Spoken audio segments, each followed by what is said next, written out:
Wisconsin State Fair Park in West Allis, Wisconsin, just outside of Milwaukee. It's the Milwaukee Mile, side of race number 11 of the 2008 season.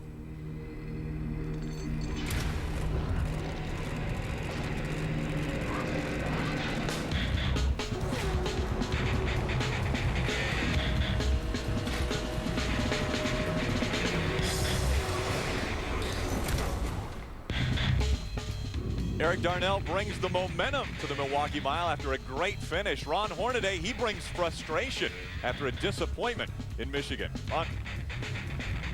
Mike Skinner will start third, and they're all chasing the man who has 2 wins here, Johnny Benson, looking to make it 3 at the Milwaukee Mile.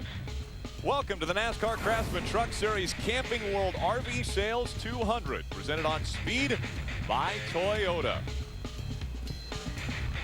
Hello everyone, Rick Allen and Phil Parsons with you from the Milwaukee Mile. Now, the Milwaukee Mile is considered a super speedway, but it seems to drive more like a short track, Phil. It really does, and this is way more of a short track than it is a super speedway.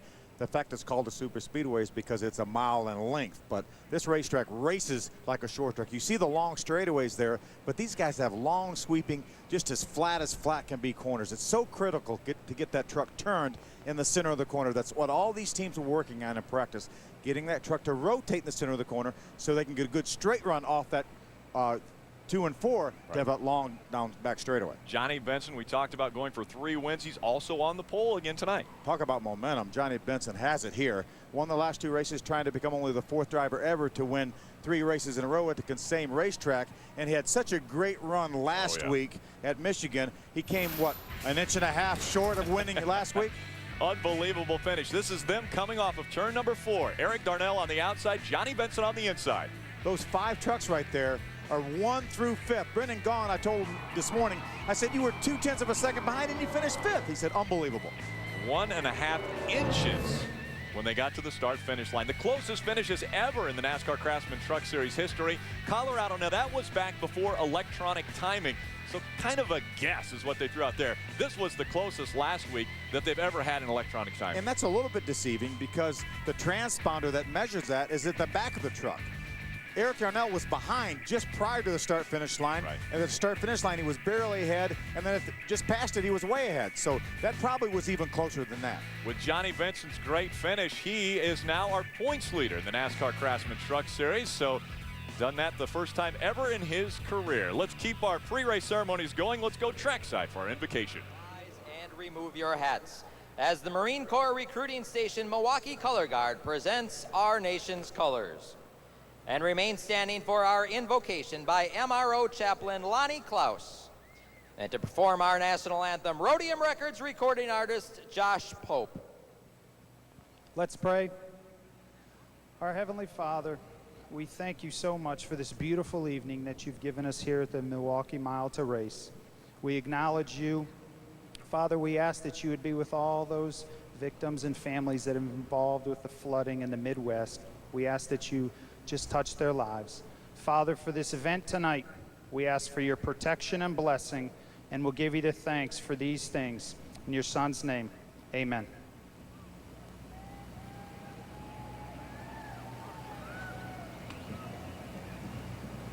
Oh, say, can you see by the dawn's early light what so proudly we hail at the twilight's last gleaming, whose broad stripes and bright stars through the perilous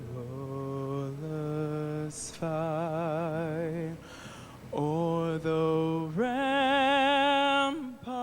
we watched were so gallantly streaming, and the rockets rang glare, the bombs bursting in air gave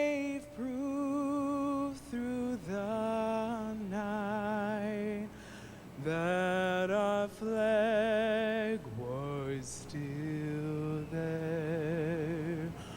Oh, say does that star-spangled banner yet wave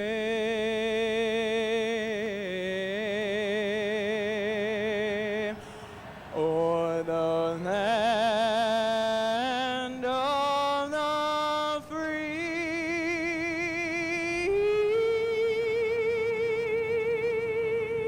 and the home of the brave.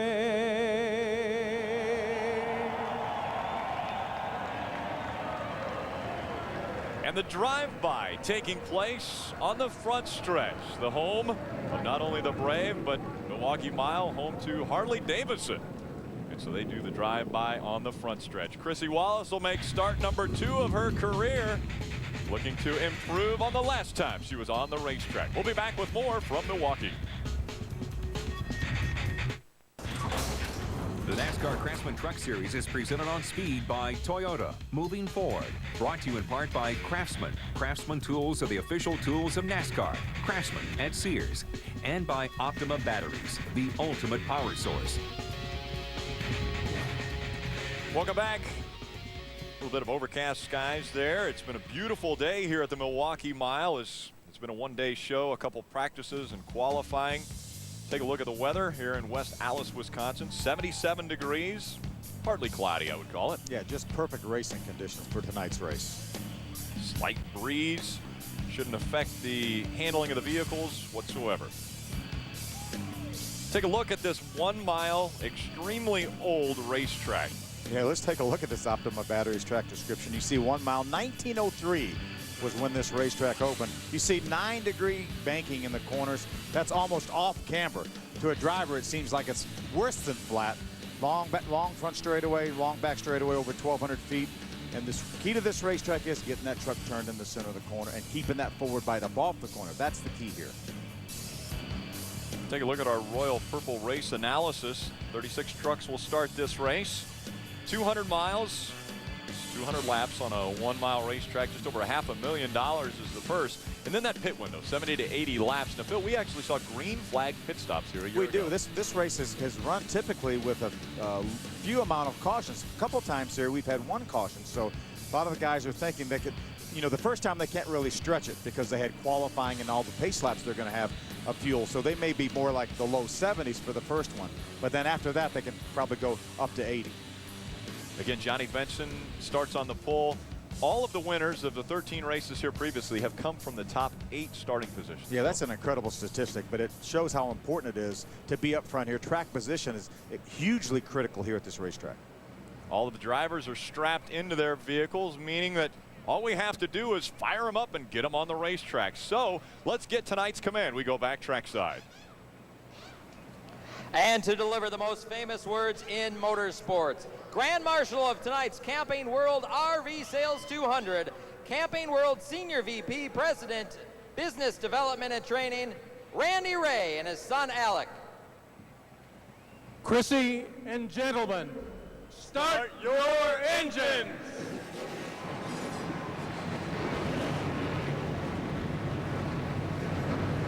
A great father-son duo there giving the command.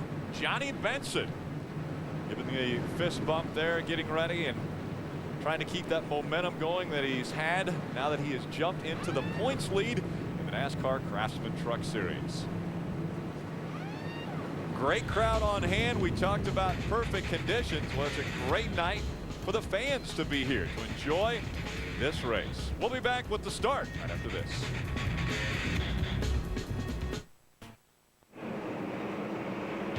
Welcome back. It's the Camping World RV Sales 200 presented on speed by Toyota. The trucks are rolling on the racetrack now as we take a closer look at the starting grid. It's going to roll across the bottom. Johnny Benson with his 4th career pole. He will start in the number 1 spot, and then it's Rick Crawford who will start on the outside of row number 1. So some pretty favorable spots for those two to start from on this race. We are again going to shine a spotlight on a few different drivers as we're under the lights here at the Milwaukee Mile. We'll start off with Ray Dunlap. Well, Rick, it's always fun when we have a driver making their first start. On that list tonight, Paul Poulter. He comes from over the big pond. That's right, he is from Brookham, Surrey, United Kingdom. He has some experience running trucks, but with much less horsepower. Paul is in the business of construction, but he's got a lot of work cut out for him tonight because he will start last on the field here. They broke a pulley on the front of the engine, and the team had to make an engine change in Curtis Keyes number 40. He'll start 36 tonight here at Milwaukee. Adam? And Landon Castle rolls 23rd tonight, making his 5th start of the year in the GoDaddy.com Chevrolet, the 46 truck here this evening. And he's doing double duty this weekend. He will also drive the number 5 Nationwide Series car here tomorrow night at Milwaukee. He's had a successful start to 2008, 5 truck starts, 1 top 10 finish. And don't be surprised if you see Willie Allen make his return to the Truck Series next weekend, driving this truck at Memphis. Phil? Adam, I want to take a look at that Pilot Travel Centers Toyota right there. That is Michael Annett. He started off this season with a huge win at Daytona in the ARCA REMAX Series. He's going to run this truck for Bill Davis Racing in the next 5 races, and then a couple more races after that. He will share this ride with Scott Speed. Same truck Scott Speed won Dover with. Michael Annett will start in the 14th position in his first ever Craftsman Truck Series start. Rick? I would like to shine a spotlight on that girl right there. Chrissy Wallace will start this race in the 29th position. It's only her 2nd start in the NASCAR Craftsman Truck Series. Her first start was at Martinsville, where she had a very impressive finish. She finished 18th on the lead lap. She'll try to improve on that this weekend. She has a big weekend for the whole family, though. Not only is Mike Wallace going to be up top and he'll be talking to her, but also her uncle, Kenny Wallace, will be making his 400th career start in the Nationwide Series tomorrow. So a very big weekend for the entire Wallace family. We will ride along with 3 different drivers, all of them driving Toyotas. One of them will be the Team ASE Toyota Tundra, number 59 of Ted Musgrave. He carries our camera. We're also going to have a look from the pole with a 23 Toyota Certified Used Vehicles Toyota driven by Johnny Benson. We know Johnny's trying to win for the 3rd consecutive time here at Milwaukee.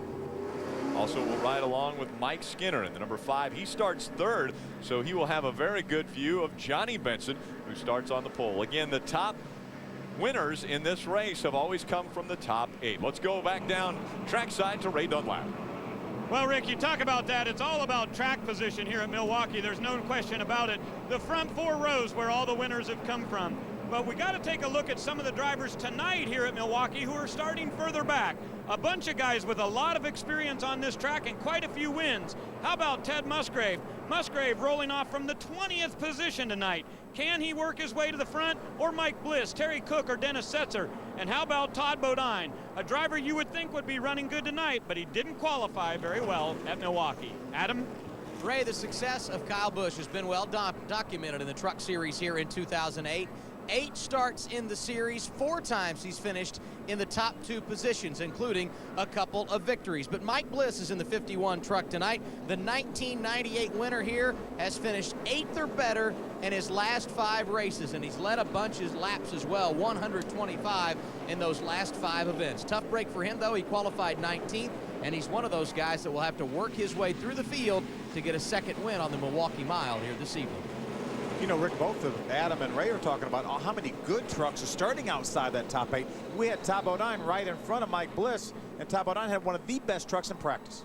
We'll find out if starting position is key again tonight at the Milwaukee Mile. Johnny Benson, Rick Crawford bring the field to the green flag. We're underway with race 11 of the 2008 season.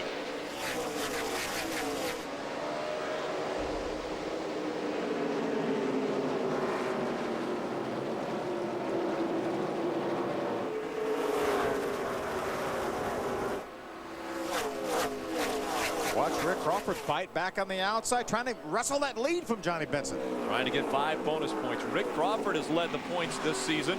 Johnny Benson, for the first time in his career, is now out in front of the points. And it looks as though Rick Crawford is going to beat Johnny Benson to the line, and he will lead lap number 1. 5 bonus points for Rick Crawford.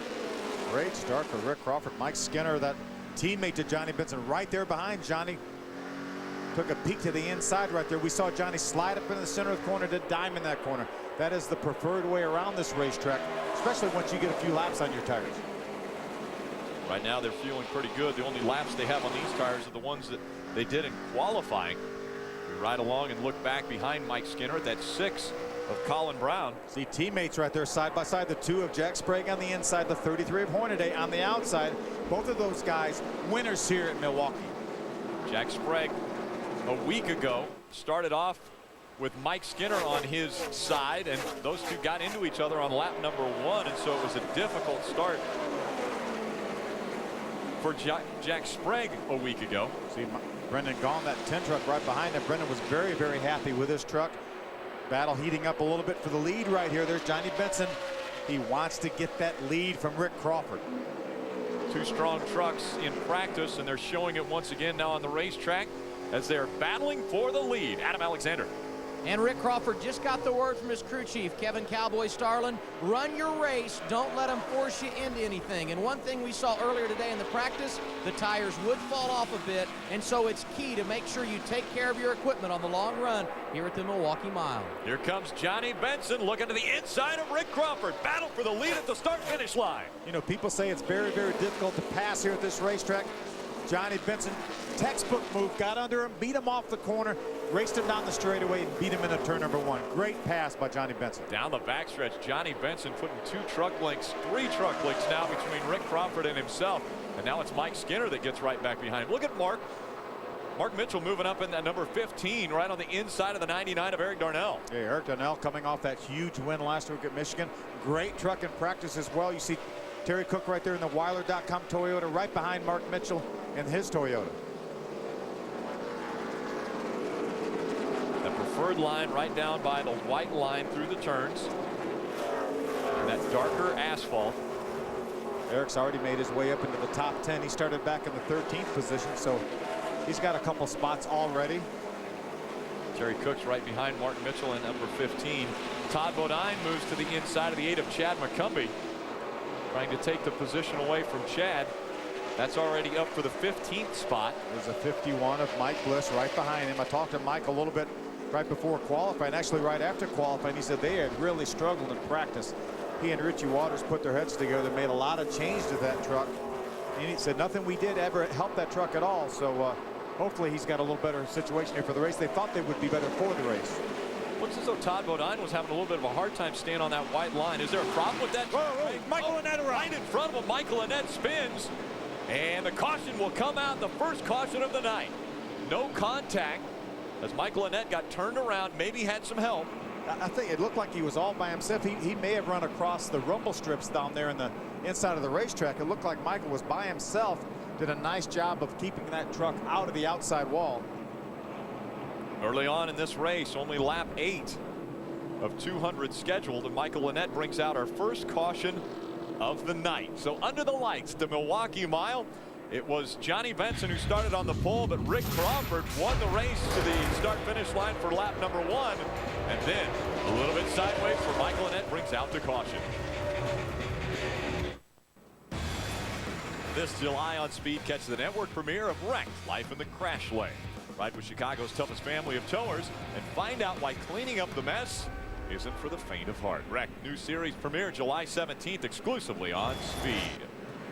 Fans having fun in the infield here at the Wisconsin State Fair Park. We're under our first caution of the night. Michael Annett had to catch that truck. Let's take another look. You see him right down on the inside of the racetrack. He actually jumped in the throttle and slid out to the outside, made a little bit of contact with John West Townley in that 09 truck, but he basically tried to stay off of him. And when he did, when he snatched that wheel to the left, that turned him around. There's on board Ted Musgrave's Team ASC Toyota right there. Good view of that. He and Chad McCumbee both going by on the inside to avoid that. Talked to Jim Harris, the owner of this truck right here, Ted Musgrave's truck, before the race. Had a lot of Team ASC people here in the audience, so hoping to have a great run for the ASC folks. Ted Musgrave looking to find victory lane once again. He's already been here twice into victory lane. And another guy who wants to find victory lane is at 30 of Todd Bodine. What's happening with him, Ray? Well, Rick, that spin from Michael Annett happened right in front of Todd. He was able to pin it down to the line and get by with no damage. But Todd has been saying on the radio that he feels like he has too much rear brake dialed into the truck, but he doesn't want to change it just yet. He said he's not happy with the way his Lumber Liquidators Toyota is rolling through the corners, but he feels like after the fuel burns off, it'll get much better. And his crew chief, Mike Hillman Jr., has told him, have some patience. It's early in the race. Adam? We talked about Mike Bliss. He's moved from 19th to 15th in less than 10 laps under green. He said not bad, better than it's been all day. We'll see if he can continue his progress as we get set to go back green. You want to follow up a little bit on what Ray was talking about with Top 09. As these trucks burn off fuel, they typically get tighter, and more rear brake will help that situation. That's why Todd does not want to change it. He's expecting this racetrack to get tighter as they go. It's awful tight up front as we come back to the green flag. Johnny Benson in front of Crawford, Skinner, Colin Brown, and Ron Hornaday. Look at Skinner jump to the inside of Rick Crawford. Not quite able to do it. Look at Colin Brown on the outside. First time here at Milwaukee. Trying to make the move on veteran Mike Skinner. They race out of turn number 2 and down the backstretch. Great move by Colin Brown. You see Rick Crawford peek to the inside for just a second. Good side-by-side battle here. Skinner on the inside. Colin Brown on the outside.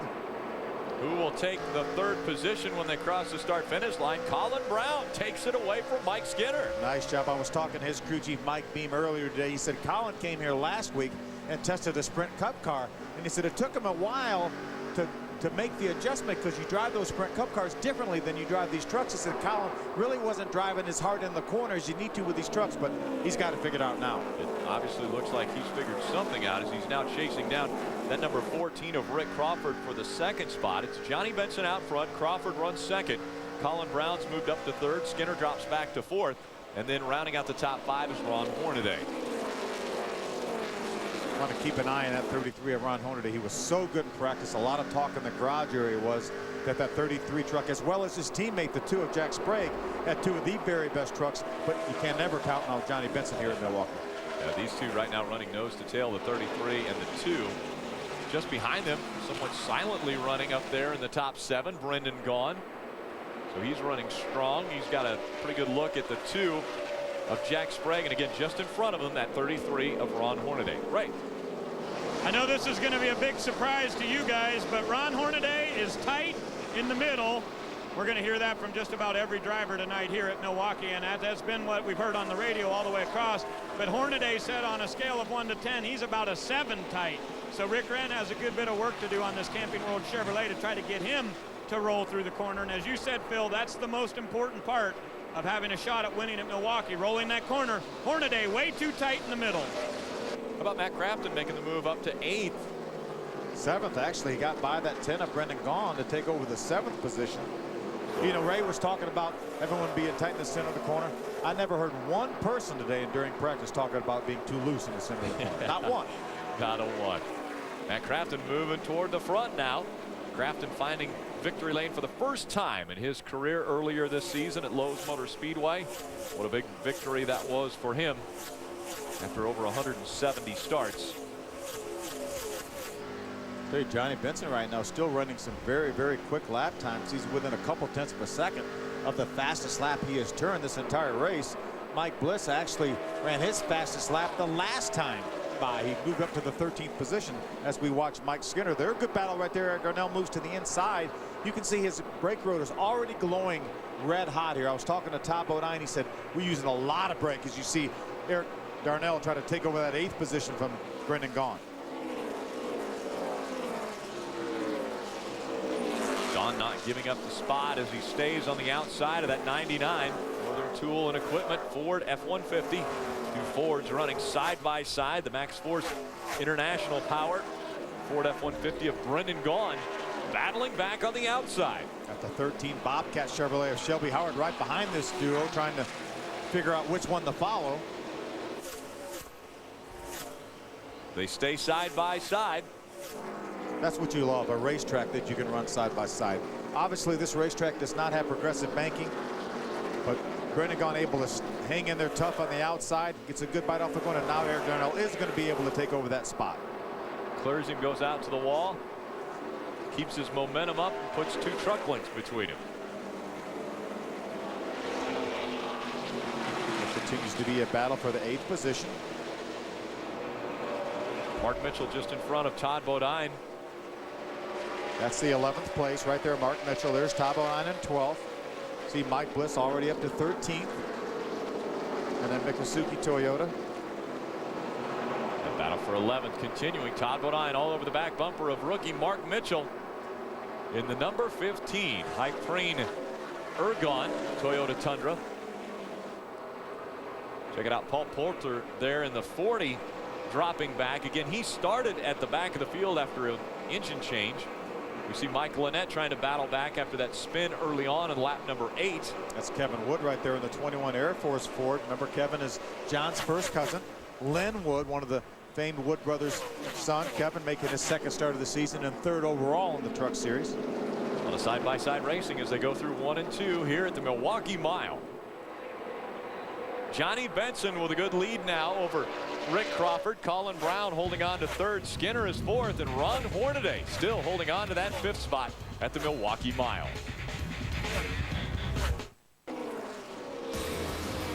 Sunday, NASCAR race day in Bates and Finion. Only one freight race show can handle all the twists and turns. JR, Jimmy, Kenny, and Wendy get you up to speed on everything NASCAR. Don't miss NASCAR race day built by the Home Depot live Sunday 1:30 p.m. Eastern. That's a great shot right there. You see how hard these guys have to turn at the end of the straightaway to make it towards the inside of the racetrack for the corner. Johnny Benson starting on the pole. Wasn't able to get out in front on that first lap. Rick Crawford led the first lap, but Johnny Benson's battled back. Adam Alexander. And in those 2 wins the last 2 years, Rick, Johnny Benson has led 143 laps. So being out front here tonight, a place he's very familiar with. He's not said much on the radio, but one thing he did mention, truck is a little free and going more toward the loose side. He said he is in cruise mode right now. That not good because he's turning laps faster than everyone in the field behind him. Ray? Adam, this is just a second start for young Chrissy Wallace, driving for Germain Racing. She had a very good run at Martinsville, but tonight it may be a very, very long night at Milwaukee.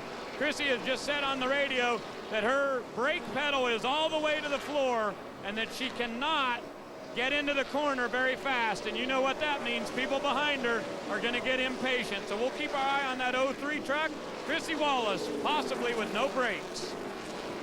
Well, the one good thing that obviously she's got going for her is her father's up on top of the spotter stand, and he's giving advice. So if he sees a truck that's going to get a little close, he'll let her know that they need to move out of the way. Take a look on the right side. Yeah, right of your screen here. This is Jack Sprague battling with that 33 of Ron Hornaday. That was a battle for the 5th position. Jack's going to take it over. Ron Hornaday's going to relent right there going in the corner. He saw Jack making the move, and now Jack has opened up a bit of a gap, about a second-half gap over Ron Hornaday for that 5th spot.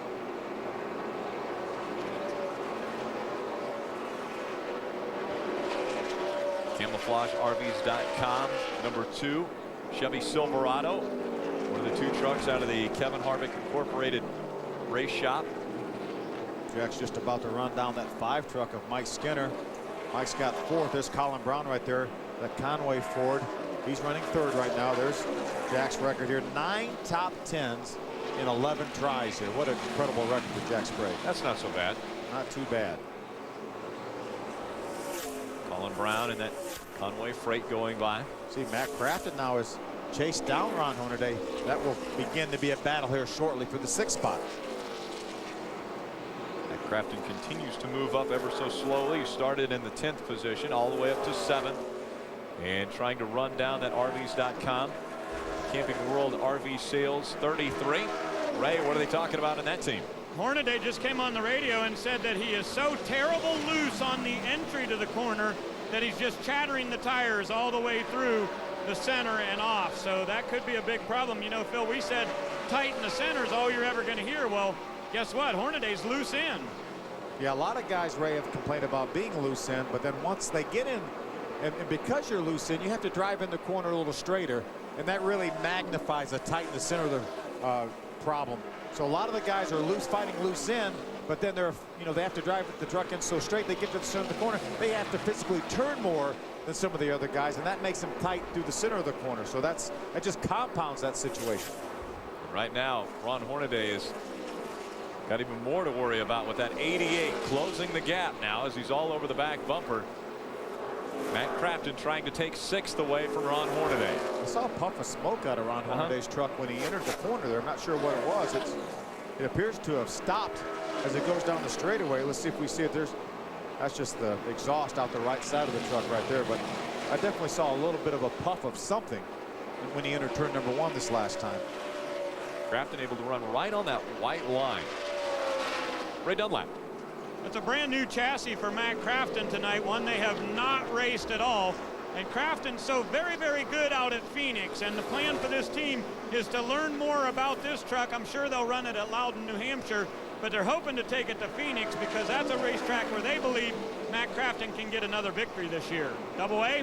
One of the things we talked about in the practice session earlier today as you watch Matt Crafton getting aggressive on Ron Hornaday is how difficult a racetrack this is here at Milwaukee for a youngster.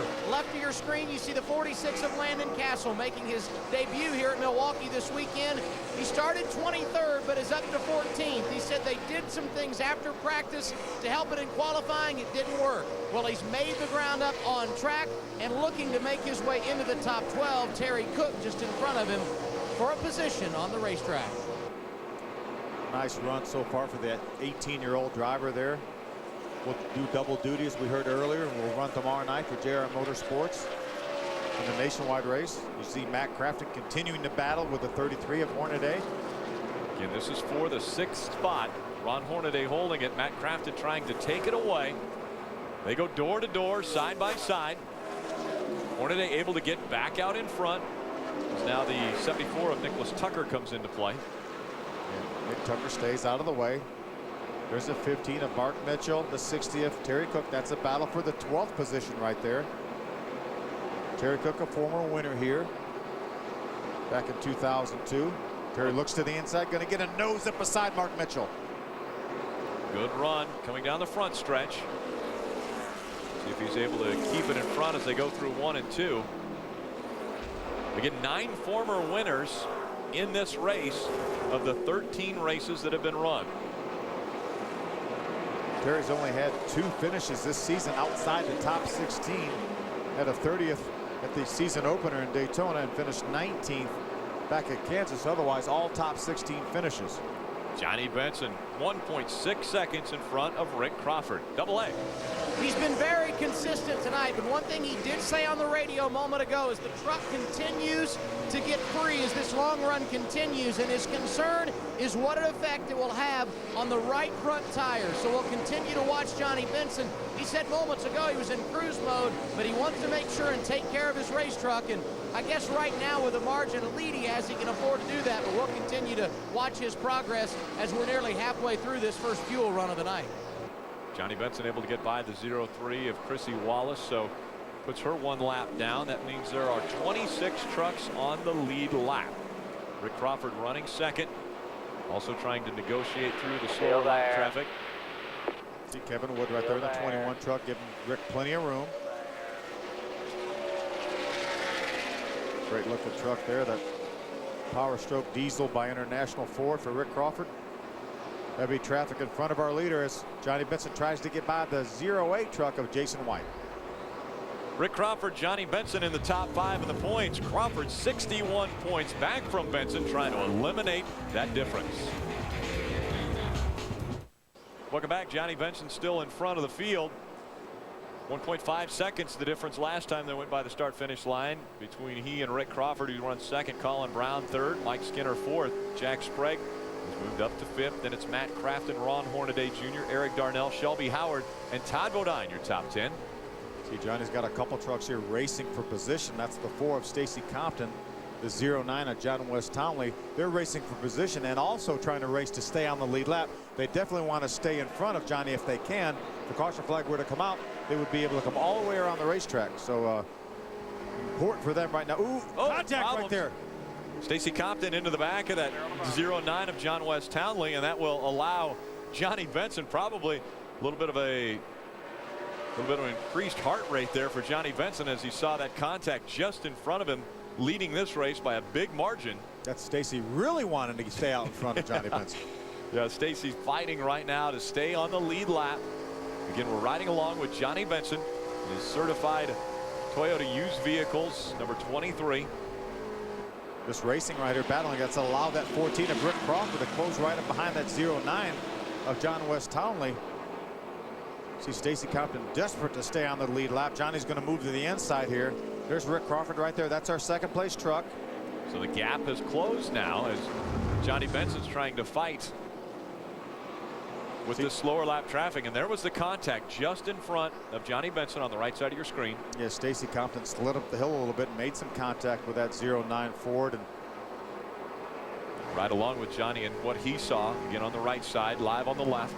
It was a nice save by John West Townley right there, because that's when you're most vulnerable, is entering the corner, and that's when he made the contact right there. Hangs on to it. You see him turning right in that truck. You don't ever want you don't want to see much of that when you're racing around an oval. So Johnny Benson has led 46 of our 49 laps. It was Rick Crawford that was out in front. We got some side-by-side racing here. Mike Bliss on the outside, Dennis Setzer on the inside. Double A, what's going on with that 51? Well, he started out good from 19th to 13th, and he appeared on his way to another top 10 run here at Milwaukee. But about 10 laps ago, Bliss came on the radio and said he felt like there might be an issue with the powered steering, or he may have a tire going down because the truck got really snappy. Now, if you see this, Bliss started 19th and is now 16th. That's positive progress, but unfortunately, the truck not working like Bliss would like. We'll continue to follow the story, but a tough situation for this 51 bunch in the early going. Finishing up on lap 51 on lap 52 as the field continues around the Milwaukee Mile. 1/4 of the race is complete as we ride along with Ted Musgrave and that Team ASE on board. Look back at David Starr in the number 11 Toyota Tundra. That's a battle for the 17th position. Ted Musgrave, two-time winner here at the Milwaukee Mile, along with Johnny Benson. Look at David Starr is going to make the move on the bottom and will pass Ted Musgrave to take over that 17th spot. Drives right by him. Adam Alexander, what's going on with Ted? Tight, the word for Ted Musgrave, and that's what this team fought during those practice sessions earlier today. Surprising that Ted is not good here. Phil mentioned the fact that he's won here twice, and his record of consistency very amazing at Milwaukee, but not meant to be to this point here tonight. And I've already talked to him about changes they will make on that first pit stop. They will be very busy when they come down pit road the first time. A long green flag run, but it's not new for the Milwaukee Mile. Last year, first caution came out on lap 3, and then it was 63 laps of green flag racing before we saw a caution again. So we have seen long green flag runs at the Milwaukee Mile. Ray Dunlap. Well, and that's exactly the way David Starr's truck is set up. This is their standard short track truck. They ran it at Martinsville and at Mansfield, and he's got it set up for the long run. He said it's getting better and better as the fuel burns off. So these guys, Jamie Jones and David Starr, believing that the second half of this race will go just as we have so far with long green flags. What a move David Starr has made too, as he's now being scored 17th. Yeah, he restarted this race in the 19th position after that first caution flag. The battle for 4th. Mike Skinner just in front of that 2 of Jack Sprague. Two veterans racing it out on the racetrack. Jack Sprague, a 3-time series champion. Mike Skinner, our inaugural champion in the Truck Series. Remember, these guys have burned off the fuel from qualifying plus the pace lap, so they will not be able to go probably much past around 70, maybe on the outside 75 laps on this first run. You certainly don't want to run out of fuel on the racetrack, and we're already 55 laps into this race, so we're probably 15 laps away from green flag pit stops if the caution flag doesn't come out. We've seen some great side-by-side racing. Johnny Benson raced his way back up to the front after he got by Rick Crawford, and they've battled all around the racetrack. We'll be back. Green flag pit stops coming up. June 28th, the NASCAR Craftsman Truck Series thunders into Memphis. The toughest refuse to surrender. It's time to shake, rattle, and roll with the NASCAR Craftsman Truck Series on Speed. Live coverage begins at 8:30 Eastern. NASCAR on Speed. Be there. And remember last year, what an amazing story that was with young Brad Keselowski. It really was. Ted Musgrave, who normally drove that number 9 truck for Germain Racing last year, was suspended for an on-track altercation from before that. And they jumped and put Brad Keselowski in that truck, and he really had a career night. Was leading the race late in the going, had a little problem with Travis Quapple getting to the back of him, turning him around, but I tell you, it didn't turn out too bad. I remember during that race, Phil, you said this is the most important race of Brad Keselowski's life. And look what has happened now. Currently second in the nationwide points driving for Dale Earnhardt Jr.? Why don't you ask him if that was the most Oh, important race? I'm sorry. We've got Brad Keselowski up here in the booth. Was that a life-changing race for you? Certainly. You know, what a great opportunity the Durains gave me. The Durain family, you know, kind of a clutch opportunity, and I'd like to think we made the most of it and turned it into an even better break to drive for the U.S. Navy for Dale Earnhardt Jr. and now having a great year in that Chevrolet. Congratulations on that win a couple of weeks back. Yeah, thank you. That was another awesome night, too. Nashville, one of the best races you can win, probably the coolest trophy in all of racing, so glad to have one of them guitars. And Johnny Benson right there putting a lap on Ted Musgrave. We're talking about that. That's the Team ASC onboard. But I'll tell you, that Nationwide Series and that Navy car, you have been good all year long. Week in, week out, up battling in the top 5. Yeah, we've really just had strong cars. I've got Tony Eury Sr. as my crew chief, and been working very hard to get us up there and to be fighting for the championship. And got a great points race going on over there, just much like in the NASCAR Craftsman Truck Series. And here tonight, watching the NASCAR Craftsman Truck Series race in Milwaukee, see what we can learn and maybe apply it to tomorrow and see if we can't have another win. Stick with us here. Obviously, we're going to see some great racing as we see Matt Crafton now looking to the inside of Mike Skinner, trying to take that 5th spot away from Skinner. And Crafton's going to be able to move by him. I would say we're probably within 5 to 10 laps of green flag pit stops. Yeah, we've got to be getting close. You see Matt Crafton continuing to battle with a 5 of Mike Skinner. Jack Sprague was able to take over that 4th spot just a lap or so ago, as you see Matt Crafton go ahead and get by Mike Skinner. So we're getting very, very close to green flag pit stops. You know, we've mentioned we have a number of the previous winners from here at Milwaukee in this race. Terry Cook was one of those previous winners, and he won in your family's truck, and that was a big, big night, wasn't it? Yeah, Milwaukee's a special place to me. I've never missed a NASCAR Craftsman Truck Series race here. I've been here every year and enjoy coming here. Great place. As you can see, green flag pit stops are starting. And what an awesome racetrack, awesome atmosphere in the NASCAR Craftsman Truck Series. Right now, we see Johnny Benson trying to get by Brian Scott in at number 16. Amazingly enough, a 2-time winner, Ted Musgrave, is now down a lap. Johnny Benson was able to get by him. Michael Annett down a lap. Brian Scott down a lap. So only 18 on the lead lap, and we're expecting green flag pit stops. We've seen TJ Bell already on pit road, and we would expect to see more coming down pit road very shortly. So just for a moment, there's the 8 truck of Chad McCumbee right in front of our leader, Johnny Benson. Remember, Chad right now in the top 10 in points, looking for a great run here. Admittedly, they're struggling a little bit on the short track and flat track program, hoping to get it put together here, but looks like he's about to go a lap down to Johnny Benson. Would this be a good move to get onto pit road right now as he's going a lap down? Well, you want to wait and try to be the lucky dog until Johnny puts another truck a lap down. Then you want to be in position there to get that lucky dog. But he's got the 71 of Donnie Leah right in front of him. I think Donnie has already made a pit stop. Donnie's being shown that will be 2 laps down if Johnny goes by him. So he's got all that distance in front of Donnie Leah for Chad McCumbee to stay on the racetrack and try to stay behind that 23. You see him get real loose coming off 4. And you know, Phil, this is one of the toughest tracks on the circuit to pit green flag. A very tough pit road entry, so you want to make sure you don't pit until you absolutely have to. You lose a lot of time on pit road here. Awfully easy to speed, especially entering pit road. It's very easy to speed. Very tough track for sure. This is one of those racetracks where you turn left and then you have to turn right again when you get onto pit road. It's like a dog leg actually coming in off the pit road, and you want to obviously carry as much speed as you can. When you come off turn 4, boy, that pit entrance comes up quick, doesn't it? Very quickly, and the speed line is almost immediately on corner entry to pit road. Eric Darnell right now being shown in the 8th position. Ron Hornaday right there, that Camping World Chevrolet running 7th. You know, I've been watching Eric Darnell's lap times. He's been running very well. I've been watching him. He's been running some lap times equivalent to Johnny Benson there. See, Eric started back in the 13th spot, currently being shown in the 8th position. How about that finish at Michigan last week? We talked about it earlier in the show before you came up here. Wow, what a great race. That's NASCAR Craftsman Truck Series race at its best. So great to see that. Great to see him using that side draft. Take a look at this. Rick Crawford trying to hold off Colin Brown right now. 2 Fords racing for the 2nd spot. Is a lot of traffic now right in front of Rick Crawford and around. And it looks as though the green flag pit stops are underway. The 88 of Matt Crafton on pit road now. Ray. They're going to drop the track bar around for Matt Crafton. You know, we're talking about these guys being tight all the time. The problem is most of them are also loose in. So dropping that track bar will help tighten them up a little bit on the way into the entry. Looks like 4 tires for the number 88. Number 21 coming in right behind him. You see Kevin Wood there.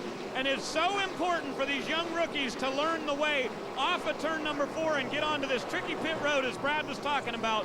One of the toughest to get on in NASCAR racing.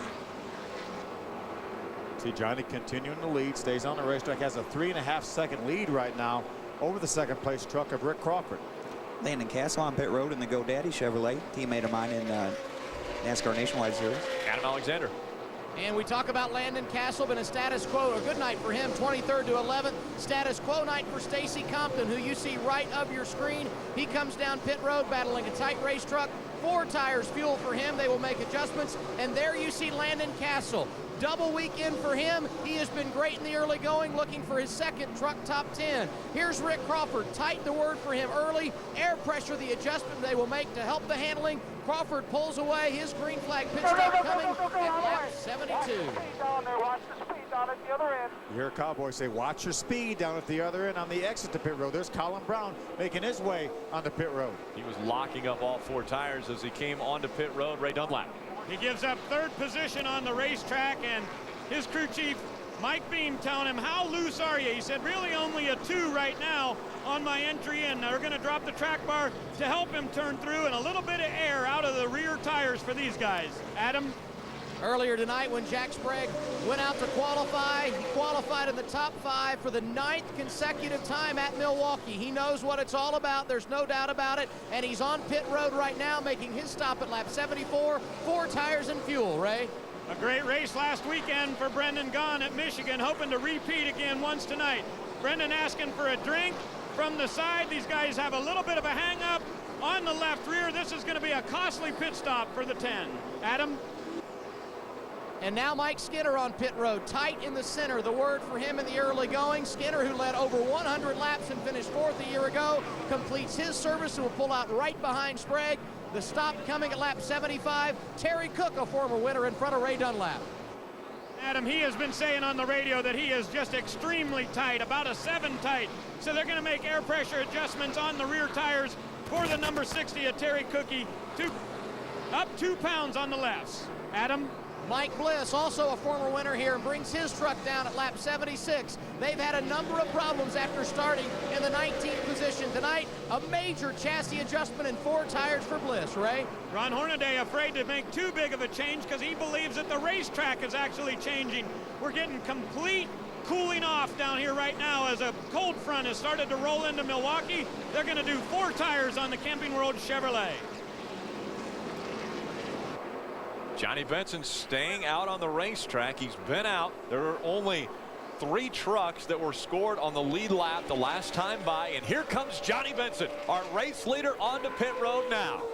Adam Alexander. The numbers tell the story, leading 73 of 76 laps, and their fuel mileage outstanding. 77 is when he will come to pit road for the first time. He has said he's a bit loose. It will be a 4-tire stop, fuel, and they will also make a slight air pressure adjustment to tighten him up. He's going to pull away, Ray. Eric Darnell is very happy with his Northern Tool Equipment Ford. They're not going to make any changes to the chassis here. Darnell rolls in, and just as he gets to the pit road, the yellow is going to come out. Tough break. They're going to get the tires changed on this thing, and Darnell should be able to get out before the pace car gets here. Actually, that'll be a great break for him. He's going to get out right before while the yellow's out. He's going to gain a lot of track ground on Johnny Benson. The 30 truck of Todd Bodine has not pitted yet, so Todd will be our leader, and he's going to have a slew of trucks a lap down.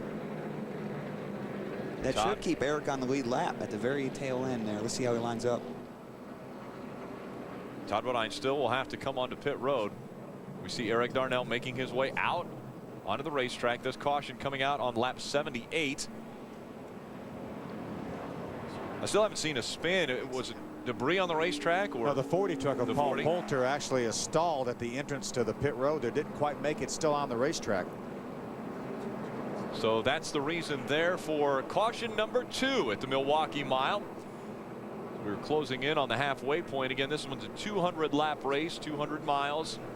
Todd Bodine out on the racetrack, stayed on the racetrack. We're only showing right now, Rick, 6 trucks on the lead lap because of all those green flag pit stops. Todd Bodine, the 15 of Mark Mitchell, David Starr in the 11, Michael Annette, who spun out early in the 22, JB, and Eric Darnell, the only trucks right now being shown on the lead lap. Johnny Benson and Eric Darnell being the only two of which who have pitted, so they'll actually get up in the first and second spot when this all shakes out. Ray Dunlap. A very, very observant Turbo, the spotter for Todd Bodine, watching that 40 truck as he was going slowly down the back.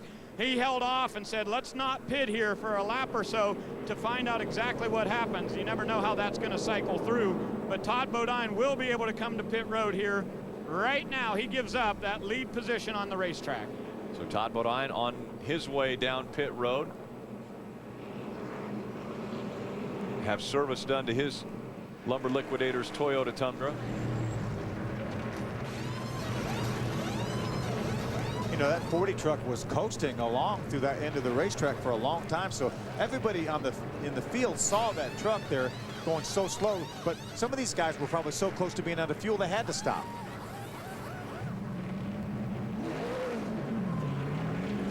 Todd Bodine leaving pit road. Our lucky dog goes to Jack Sprague. He was actually scored in the 7th spot, a lap down. So our highest scored lap down truck was Jack Sprague. He gets back on the lead lap. That will put 7 trucks on the lead lap when we restart from the Milwaukee Mile.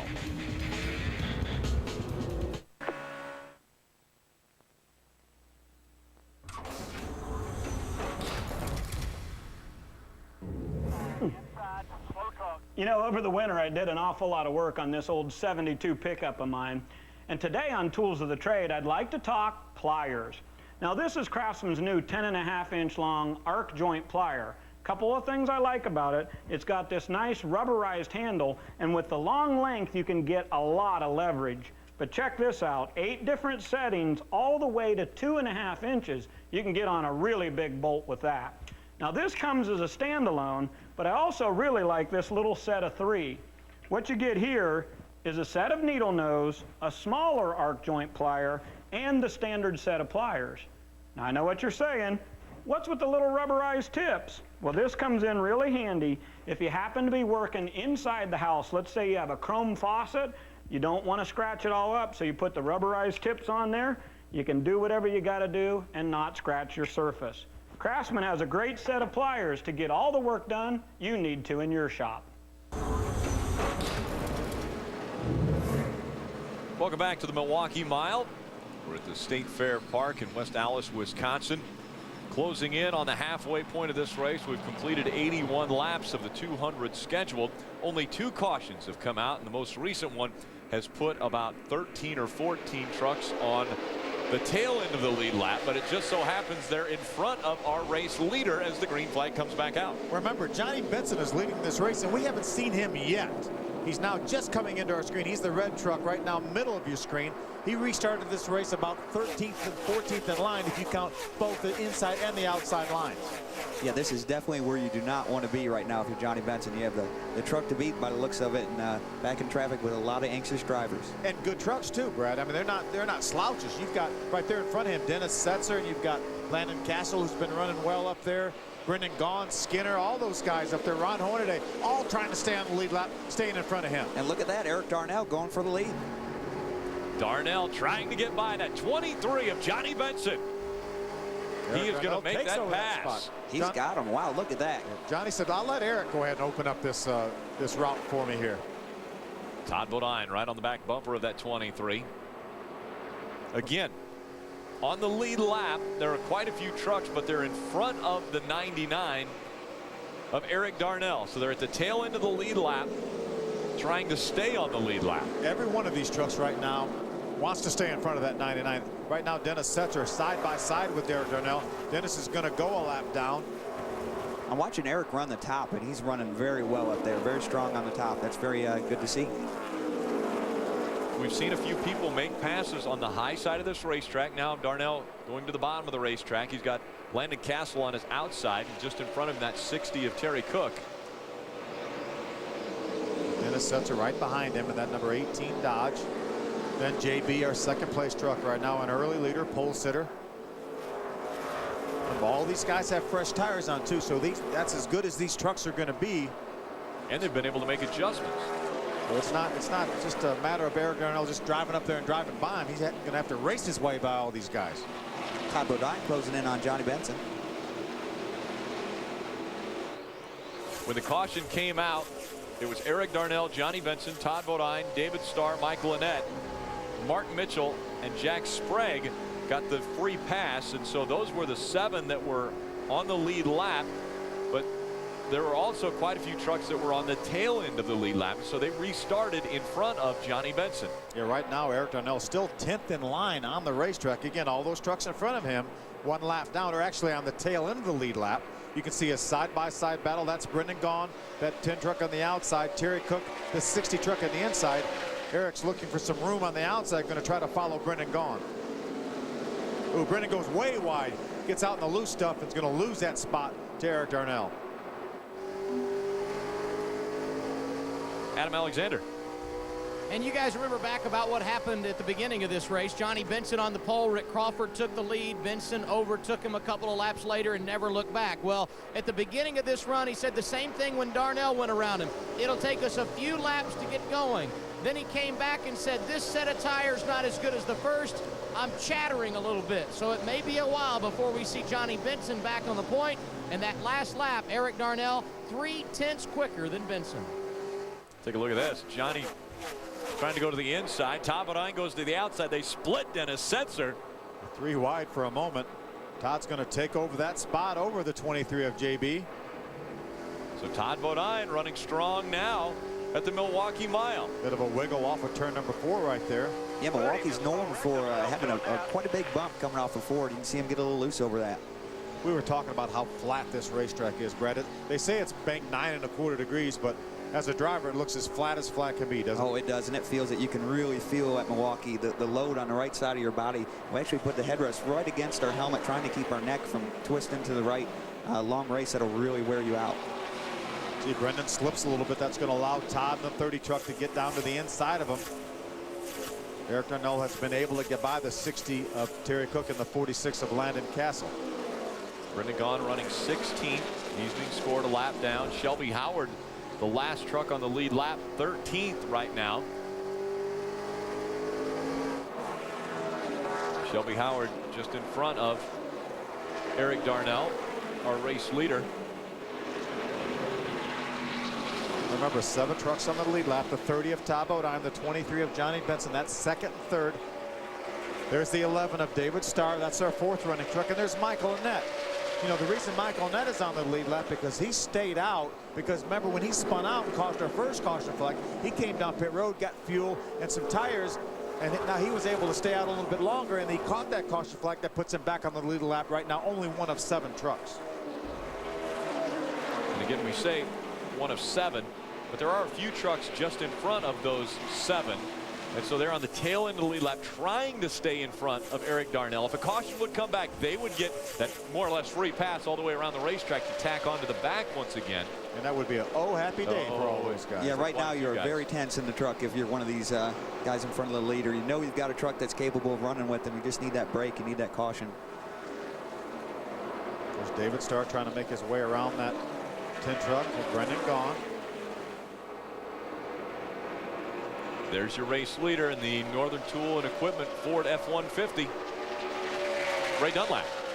Well, guys, remember, it is a long race, and Matt Pusha, the crew chief for Eric Darnell, telling him to please be careful with your brakes. He said the left front rotor has been glowing a great deal. Darnell had a lot of traffic up there to try to deal with as he has tried to weave his way through there. He's been using his brake in the center of the corner just a little bit too much. So Darnell being told from his crew chief, take it easy, we got to finish this thing.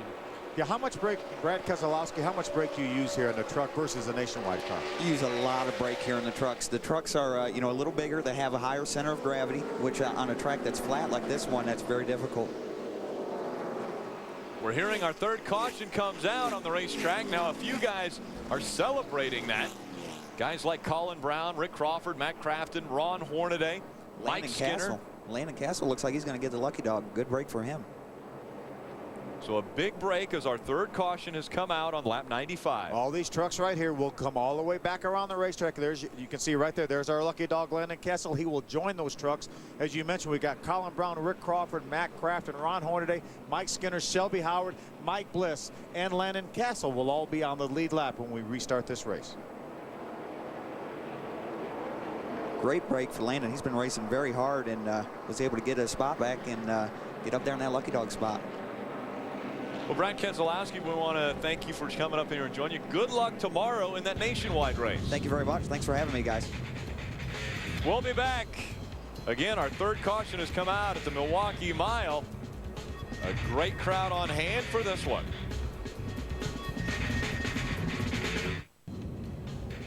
Welcome back. It's Camping World RV Sales 200 presented on Speed by Toyota from the Milwaukee Mile. Again, under our third caution, quite a few trucks onto pit road. Ray Dunlap. Interesting strategies going on down here, Rick. Lots of different things happening, and the crew chief's asking drivers their opinion. The 99 of Eric Darnell said we want to save our tires a bit, so they just put around a wedge in here on lap 97 and fuel, but no tires. Ron Hornaday, who pits right in front of him, decided to go for 4 tires. And we'll give you an update of what some of the other drivers did. Todd Bodine and a number of the others coming in also. It looks like 4 tires and fuel for Bodine on that pit stop. Adam? Johnny Benson, who's been in the top 5 all night long and led more laps than anybody, was going to stay on track, but at the last minute when Darnell came down, he decided to as well. Fuel only for the 23, Johnny Benson, our pole setter tonight.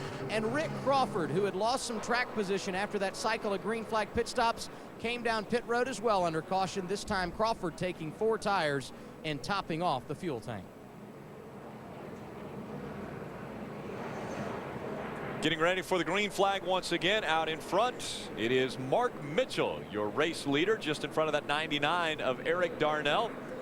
Terry Cook in the number 60 just in front of our race leader as they come to the green flag once again. That 60 of Terry Cook and the 18 of Dennis Setzer are both on the tail end of the lead lap, as well as the 03 of Chrissy Wallace. How does Dennis Setzer get to start on the inside lane if he's still on the lead lap? They have the option. Okay. If you're on the tail end of the lead lap, you can start on the outside lane. But basically, he's a lap down truck, but on the tail end, as you see Eric Darnell take over that lead from the 15 of Mark Mitchell. How about the 8? Chad McCumbee moving up on the inside. Ooh, Johnny gets really loose, slides through that corner. Oh, trouble! Jack Sprague's going to slide right in front of the field, and here they go. Coming out of turn 4, a melee. See Ron Hornaday involved. Brendan Gaughan involved in that 10 truck. Brian Scott's involved. David Starr, that 11 truck. Colin Brown with such a great run. He's also involved. There's Jack Sprague right there getting turned around. He has some damage to that RVs.com Chevrolet. Look at that left front fender. Virtually gone. There's David Starr with a lot of damage. It was Jack Sprague who got sideways. It looked as though he may have had a little help from Johnny Benson, though. Tremendous amount of damage to that 6 of Colin Brown. The 11 we saw a moment ago of David Starr. We're just in the worst spot there. Jack Sprague got turned around right there coming off turn 4 and just about completely blocked the racetrack. Great break for Terry Cook, though. He was able to stay in front of our leader, get his lap back, and now he rejoins the field. Take another look at what just took place on the racetrack. There's the 10 of Brendan Gaughan on the inside. There's Jack. Actually, Jack gets slowed down because he's right beside the 23 of Johnny Benson. He may have got a little bit of a nudge from the 10 of Brendan Gaughan. But then just track completely. Look at, you have 3 trucks completely sideways across the racetrack. Very little room for those guys to get around. Let's take another look at it. See if that 10 of Brendan Gaughan, I think he does make slight contact with the 2 of Jack Sprague. Then he in turn gets turned around by the 71 of Donnie Leah. Jack slides up the racetrack. The 16 makes contact. David Starr and Colin Brown make contact up against the wall. Here's another view from Mike Skinner's on board. Trying to stay in the gas, and then everyone checking up. See Mike Skinner all over the back of that 11 truck of David Starr. Here's Ted Musgrave right here, the 59 truck.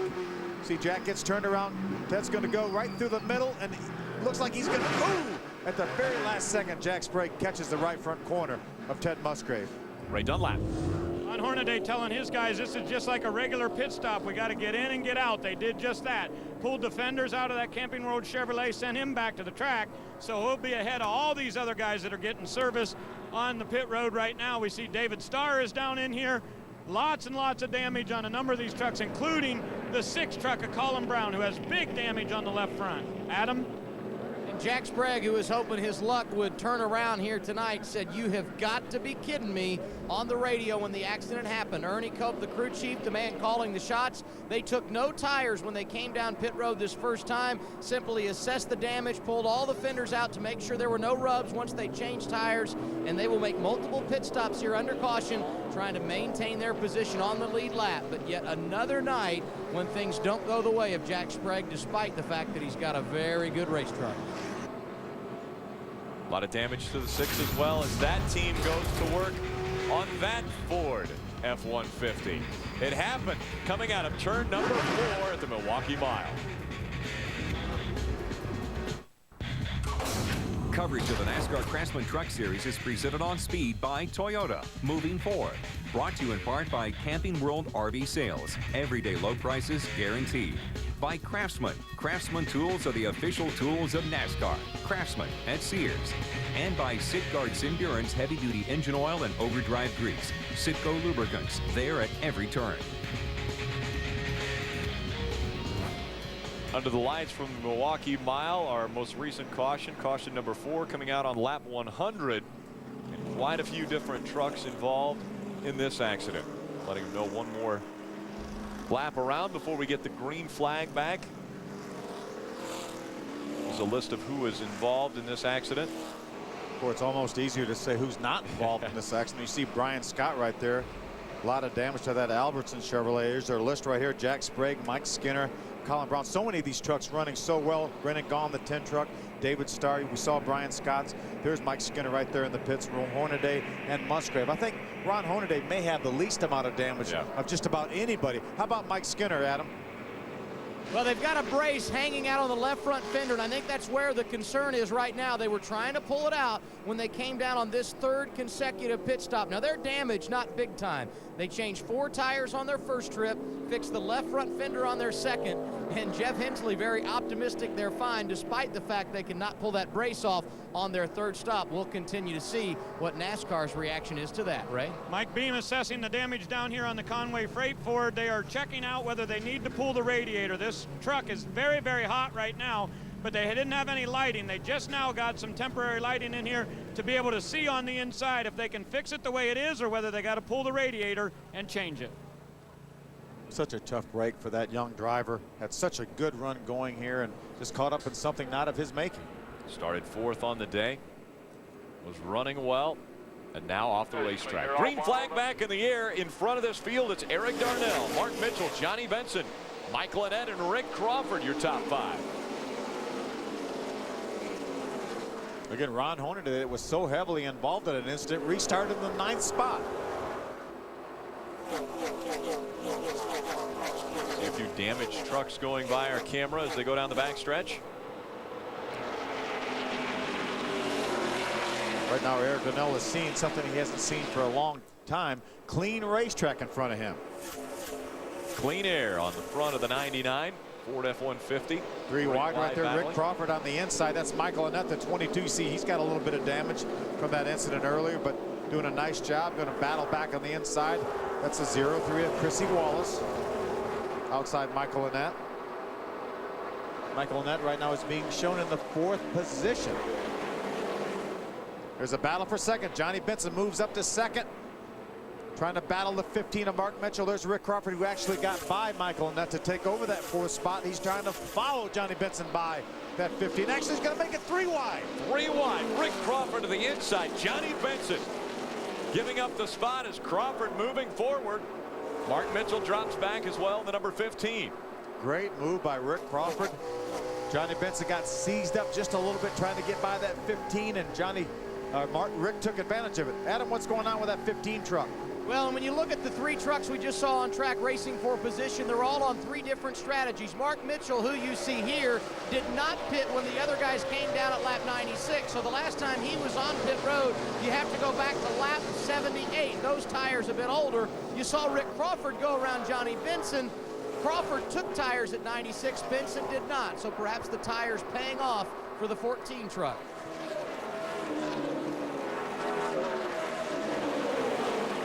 See Landon Castle trying to get by that 0-3 of Chrissy Wallace, as well as Ron Hornaday, Todd Bodine, and Mike Bliss, the 33, the 30, and the 15 or the 51. Yeah, I'd said Mike Bliss got back on the lead lap a little earlier. He was actually on the tail end of 2 laps down. He did get one of those laps back, but he is still being shown 1 lap down right now.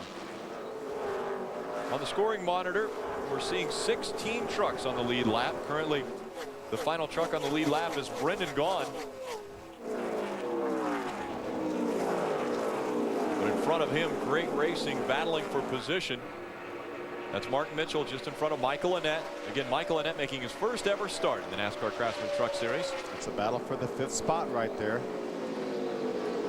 Remember, Michael Annett brought out our first caution flag early on with a spin over in turns 3 and 4. But had some good fortune to be able to stay out when we had green flag pit stops. One of the about 4 trucks that stayed out and was able to stay on the lead lap.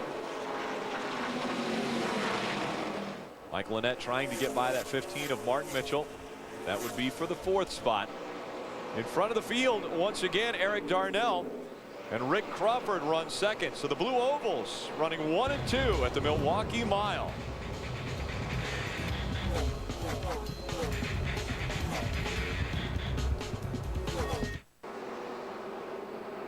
Camping World RV Sales 200 presented on Speed by Toyota. Heating up front. Rick Crawford is going to try to take the top spot away from Eric Darnell. Rick Crawford led the first lap here at the Milwaukee Mile and now looks to the inside of Eric Darnell as they are battling for the lead. Rick Crawford so hungry for a win. Did not win in 2007. Had won races the 3 years previous to that. Actually 4 years previous to that. So Rick Crawford wanting desperately to get back in the winner's circle for that Circle Bar racing team. Look, he's going to look to the outside of Eric Darnell. What a strong truck that 14 is tonight.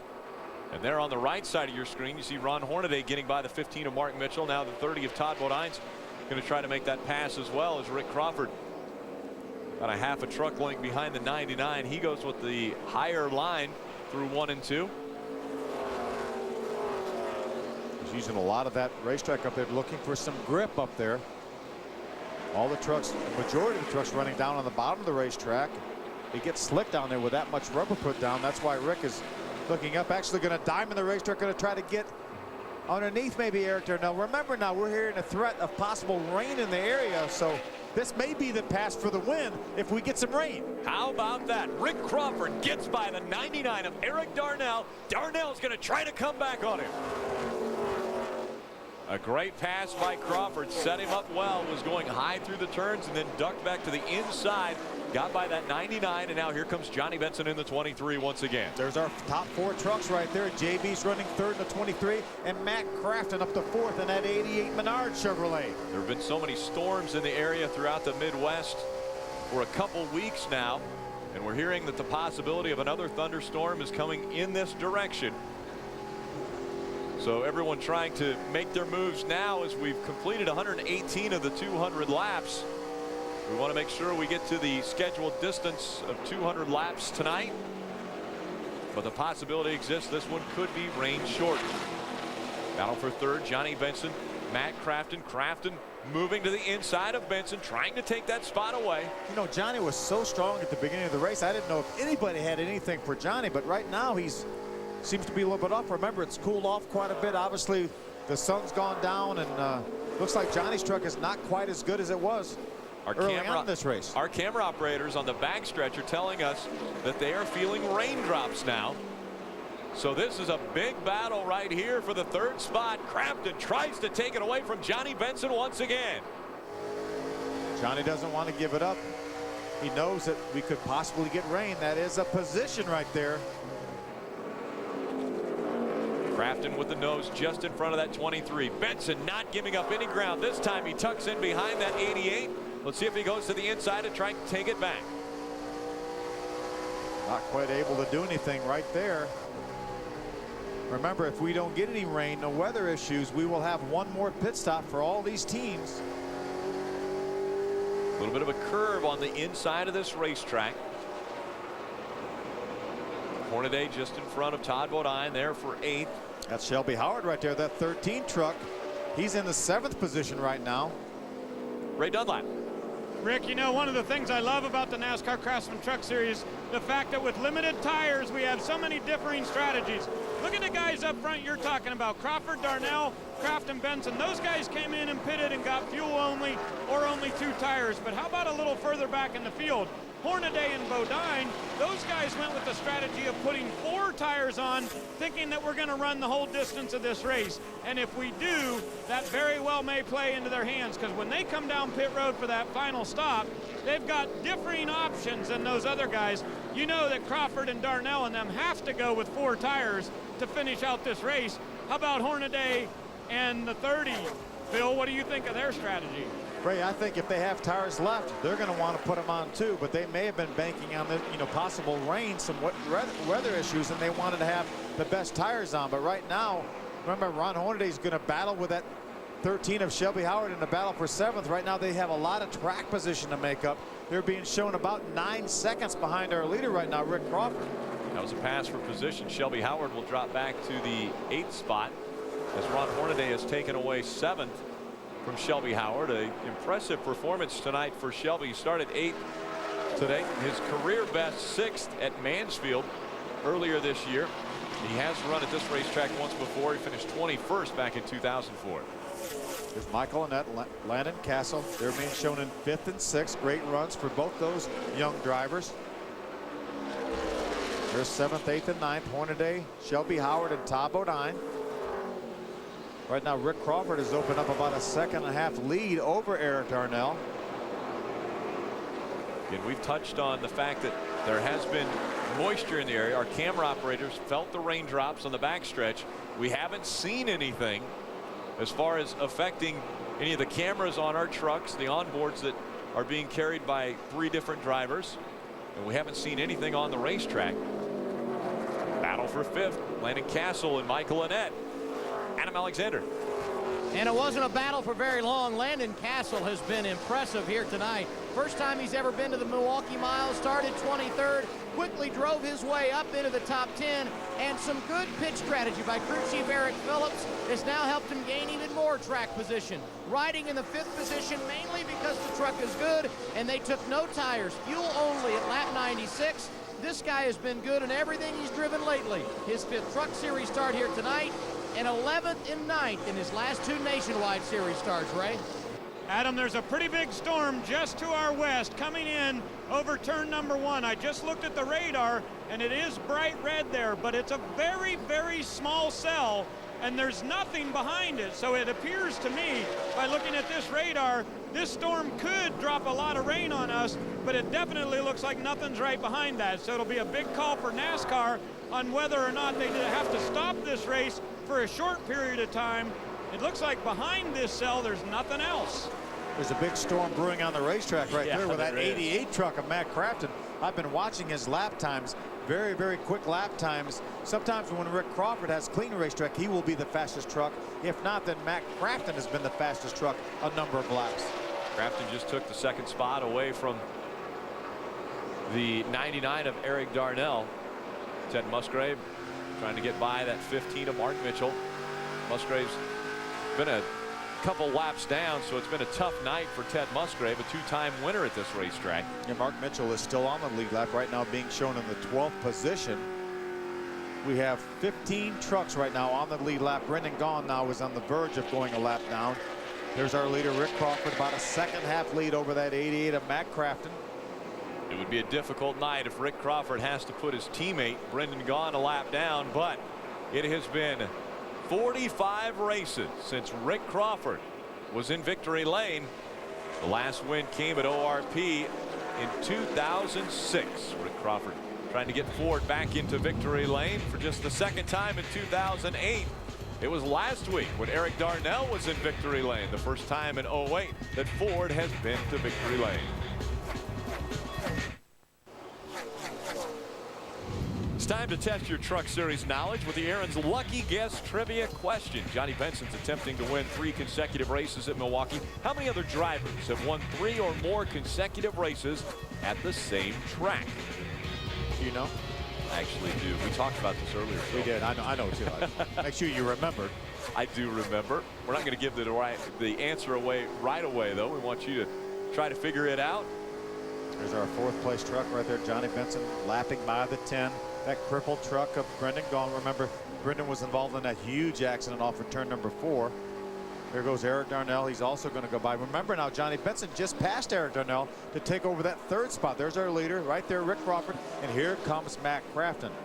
Matt Crafton trying to close the gap. It's been 1.8 seconds. Rick Crawford had on the 88, and then we've got a good battle back there behind them. 22nd Mike, or the 6th place, the 22 truck of Mike Lynette just in front of Ron Hornaday. That's for the 6th position.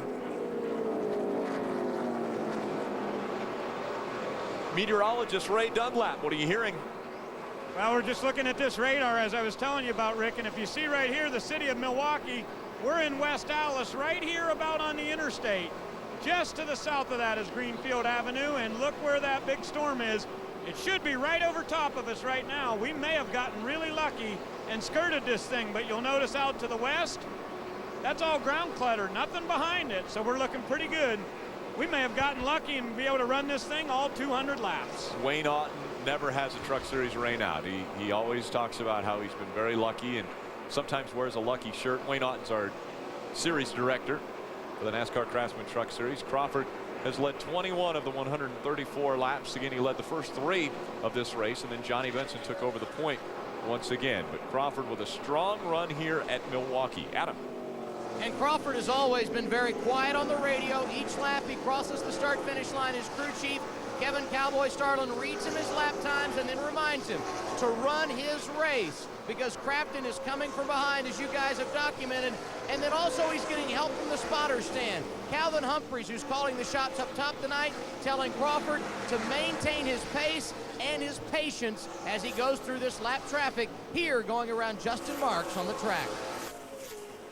See that bit of a slowdown getting by that 9 of Justin Marks has allowed Matt Crafton to gain on Rick Crawford. He's now down within a second, but he also has to go by that same traffic as you see Matt Crafton trying to get by that 9 of Justin Marks. Again, there's the 14 of Rick Crawford just going out of the left of your screen. There's the 88 of Matt Crafton. Crafton looks to have the preferred line now on Justin Marks. Yeah, Justin gives him plenty of room. You can see right now Matt Crafton is definitely closing up on that 14 of Rick Crawford. There's a 0-3 of Chrissy Wallace. Rick gets by Chrissy. Now Matt's going to get seized up a little bit. Chrissy down on the bottom of the racetrack. He's expecting Chrissy to move up the racetrack and give him some room. Did not do it. That will cost Matt Crafton up to a second. You can see right there he closed him within about a half a dozen truck lengths, and unfortunately right now he's going to be probably about 2 seconds behind. He came by last time less than a half second behind. Let's see what the computer shows when he comes by this time. Rick Crawford completes lap number 137 in 1.5 seconds. Lap 138 completed. So 1 second it cost Matt Crafton to try to get by Chrissy Wallace that time. And now it's clean racetrack between Rick Crawford and Matt Crafton. We'll see what he can do with that clean racetrack here under the lights at the State Fair Park, West Allis, Wisconsin, the Milwaukee Mile. Now Chrissy didn't do anything wrong. Nope. You're really told as a lap truck to stay over on the inside. Matt expected her to go to the outside, but that's not necessarily what Chrissy was supposed to do. But unfortunately for Matt Crafton, it cost him a second. When are we going to see stops one more time on this racetrack? We're completing lap 140 now of 200. Will it be just a stop and go? Will it be a quick splash of fuel at the end? Yeah, for a green flag pit stop, I think we're probably going to probably have to stop with about 30 laps to go. If they have to take a full can of fuel, you might as well put right side tires on. I don't think it's going to take probably 6 seconds to put 1 can of fuel in, and you can change right side tires in 6 or 7 seconds. So I think that would be the strategy that I would employ. Talked about Johnny Benson and looking to make it 3 wins, 3 consecutive wins at this racetrack. It's a battle for the 10th spot right there. There's Dennis Setzer, the 18 Dodge out of the BHR stables, and there's Mike Skinner. Remember, Mike Skinner has quite a bit of damage. Mike's able to maintain a pretty good pace with all that damage from that earlier big incident we had coming off turn 4. Hearing a little bit of thunder actually in the area. Ray had shown us the radar where the issue was to the south of this racetrack. We're hoping that everything does pass to the south. Great battle right here. Mike Skinner on the inside, Setzer on the outside. It's a battle for a top 10 spot right there. Mike Skinner has it. So Mike Skinner taking the spot away. It's Rick Crawford, who his team is out of Texas. The last time we talked about him, we threw in the country western type of theme. We've got a Butch Cassidy and the Sundance Kid battle going on now with Rick Crawford in front of Matt Crafton.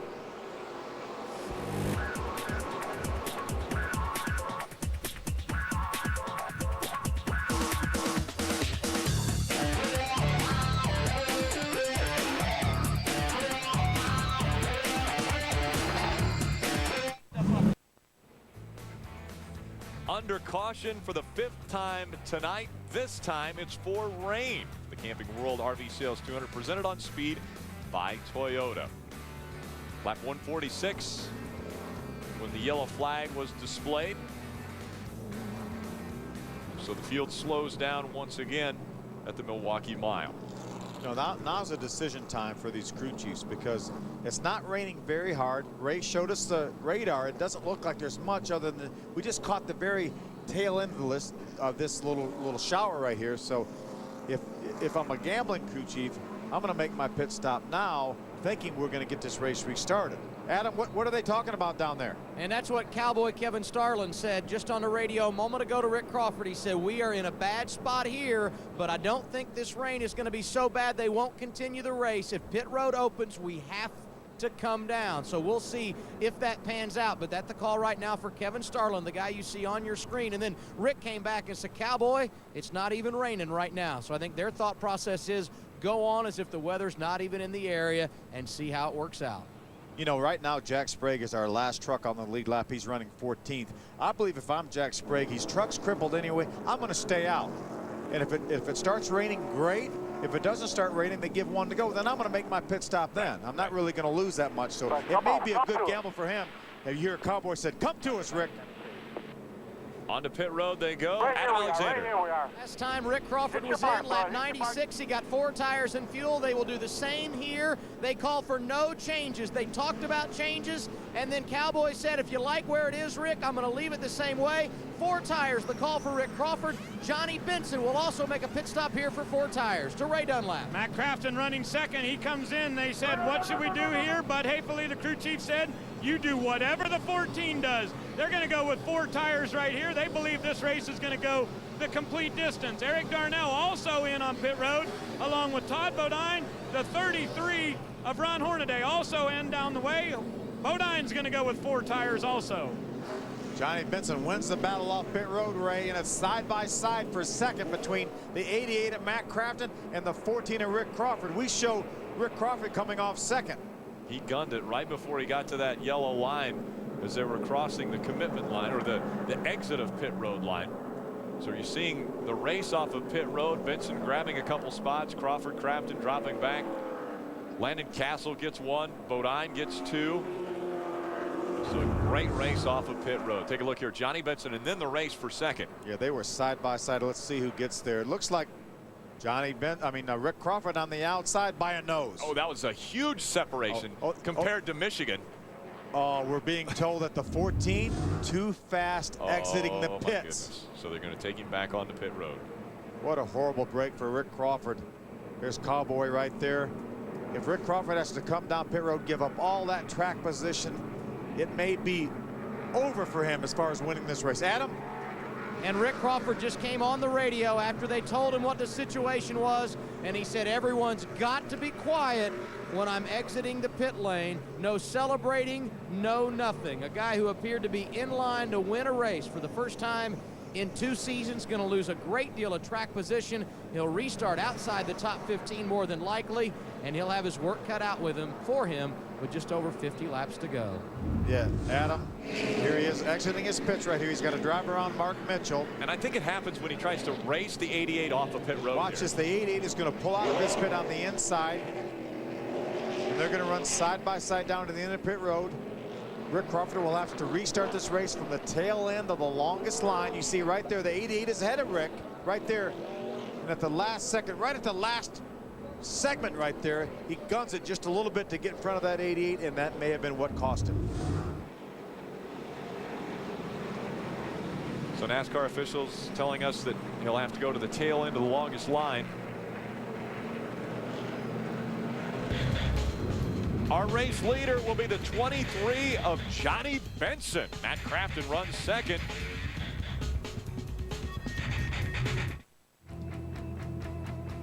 Welcome back. These aren't pit stops that the trucks are making onto pit road. It is going to be a red flag condition. A thunderstorm is on its way. Heavy lightning and thunder right behind the grandstands just to the west of us. And there you saw a flash, and Kim Lopez said, wait a minute, I'm not so sure I want to be up here on the flag stand. Yeah, it was a big one right there. We're hearing that the crowd is being told that they are supposed to leave the grandstands. Again, the storms have been relentless here in the Midwest. And again, we have a storm coming through this area. No moisture as of yet. We were hearing about raindrops on the backstretch. There was some light rain that caused us to go to a caution situation on lap 146, and now the red flag has come out. And so the trucks will stop on pit road, and that stops this race. Adam Alexander. And Trip Bruce, the crew chief for Johnny Benson. Been quite a night for you guys. Yo-yoed around a little bit with a green flag pit stop segment and so on. But how do you feel with 50 laps to go? And you're where you need to be out front. Yeah, I can't say enough for the pit crew tonight. The Toyota certified used vehicles guys just put him out front when it was time. And I mean, that's the most nerve-wracking decision to ever have to make, is what to do when a storm is over your shoulder at night and you can't see it. And there's, you know, we don't have the best equipment out here following radar. So I watched you guys on TV show us that storm, and I felt like 4 tires and fuel to make it to the end was the right thing to do. But now I hope it rains hard, you know. I bet you do. And Ray, when I was climbing up here to talk to Trip, I heard one of the crew members say, we may have just won Johnny this race, and that is a fact. He's out front. Great pit work by the 23 bunch. Well, Adam, Bud Hayfley just told me he thinks it's only heat lightning, and I'll tell you what, I don't think I've ever seen a race stopped when it's dry. This is a very interesting call, but I know you guys are thinking that the race is going to go all 200 laps. Yeah, we hope it is, since we pitted. But the guys had a good stop, running second, so I think we're better than the 23 right now. We'll just see if they restart the race. Ed, was there any thoughts of doing differing strategy there, Bud? I know you guys went with 4 tires. Looked like everybody up this end of pit road did the same call. Nah, we couldn't make it on fuel anyway, so we had to pit either now or later. All right, so Matt Crafton has 4 tires and fuel, and they're planning on it going the distance. Some pretty cool lightning down here, but interesting because it's dry and we're under the red flag. Rick, remember when I said it may be a good time for somebody like Jack Sprague to do some strategy and maybe stay out because he was at the tail end, he was the last car in the lead lap? Well, had he stayed out or anybody else stayed out, they would be leading right now. Again, we may get this race restarted, and I hope we do, but it would be nice to be sitting in the lead right now and maybe hoping for rain. Ray used the adjective cool to describe the lightning. Those of us that are up here in the grandstands, I don't think the word cool is coming to mind right off the bat as far as a descriptor. In front of this field, though, it is Johnny Benson. And earlier we talked about how many other drivers have ever won 3 consecutive races at one racetrack. Johnny Benson trying to do that. He is going to add his name to a list that has Go ahead. 3 other drivers. There they are right there. Ted Musgrave did it at California. Jack Sprague did it at Phoenix. And then Brendan Gaughan, 4 consecutive races at Texas Motor Speedway. So Johnny Benson will join 3 others if he's able to complete this win at the Milwaukee Mile. Again, the reason for the caution was moisture. The reason for the red flag, right there. Lightning across the sky above West Allis, Wisconsin. Monday, comedian Alonzo Bowden takes you on an automotive adventure. Don't miss out on the experience and fun of getting behind the wheel of 101 cars you must drive. Network Series premiere Monday at 9 p.m. exclusively on Speed. Again, under a red flag condition, lightning. The story right now at the Milwaukee Mile in front of this field, it's Johnny Benson. Matt Crafton got off pit road second. Rick Crawford got off pit road third. But the problem is he was caught for speeding on pit road. Again, while we're under this red flag condition, let's take a look at our race summary after a 150 of the 200 laps run. Johnny Benson in front. 6 different drivers have changed the top spot 10 times. Our average speed just over 90 miles an hour, and our cautions 5 for 21 laps. I really think we're going to get this thing back in. Ray, what's Matt Crafton thinking? We're going to get this thing in? Well, he's down here talking it over with Ron Hornaday. Tell me about your race so far. You've been up front a good bit. Yeah, this Menard Chevy Silverado, it's good. We haven't honestly really touched anything. And from the start of the race, we've talked about changing air pressure, and it's kind of, at first it's a little off, and then it comes to me, and we chat a lot about it, but we haven't done anything. So hopefully we can get back to racing, because this thing is really good. I mean, it takes about 5 laps for it to get going, but it's good. So I look forward to finishing this deal. You were talking about the lightning over there in turn 1. Pretty good view even from inside the truck, huh? Oh yeah, that was big. I mean, I was watching the people in the stands. They were troopers.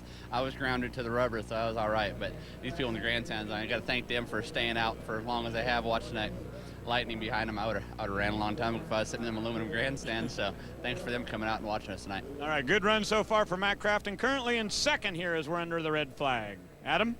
How about another youngster, Landon Castle, 23rd to 3rd with 50 laps to go here at Milwaukee. Pretty solid night for you. How good's it been? It's been pretty good. You know, GoDaddy.com Chevrolet has been pretty strong all night. You know, it's just been free, and it's allowed me to roll the bottom and get by some of these guys. And with a little bit of luck, I think we've worked our way up to the front. So it's a good run for GoDaddy.com, good run for Morgan Dollar Racing. Now, I'm looking at those guys in front of you. Benson and Crafton have been pretty solid. Any plans on what you can do with them when this thing goes back green? I think once it gets going, you know, we can get some clean air and get going, and I just need a long run, and hopefully I can work on them. You know, these guys got a lot of laps here, and they're both pretty good, but I think we can get the GoDaddy.com Chevy up front. Very solid night for Landon Castle. He's done a good job inside the truck. The team has managed the race very well, and he may get his first NASCAR top 5 here tonight, guys. Landon Castle, one of the young guys making his first start at the Milwaukee Mile. There's Ron Hornaday right there talking it over with Matt Crafton. Ron right now is in the 6th spot. We'll be back with more. Hornaday comes across close enough to secure the series championship. I'll give you a hug before she does. Ron Hornaday, I can't say enough for him, and I felt like I drove the race today for him too. This thing's over. This is exactly what they had to do. Sprague wins the race, but Ron Hornaday wins the championship. You know, I got to congratulate Ron and his team. You know, if I was him, I took advantage of the same thing. Thanks, Ray. How about our champion? He will finish 7th in this race, but number 1 in the points. Man, the coolest part about this whole thing is just being able to stop and be the first one to congratulate Ron Hornaday on the back straightaway. And, you know, he's done so much for my racing career, and be able to win a championship with him is something I'll never forget. So this is pretty special.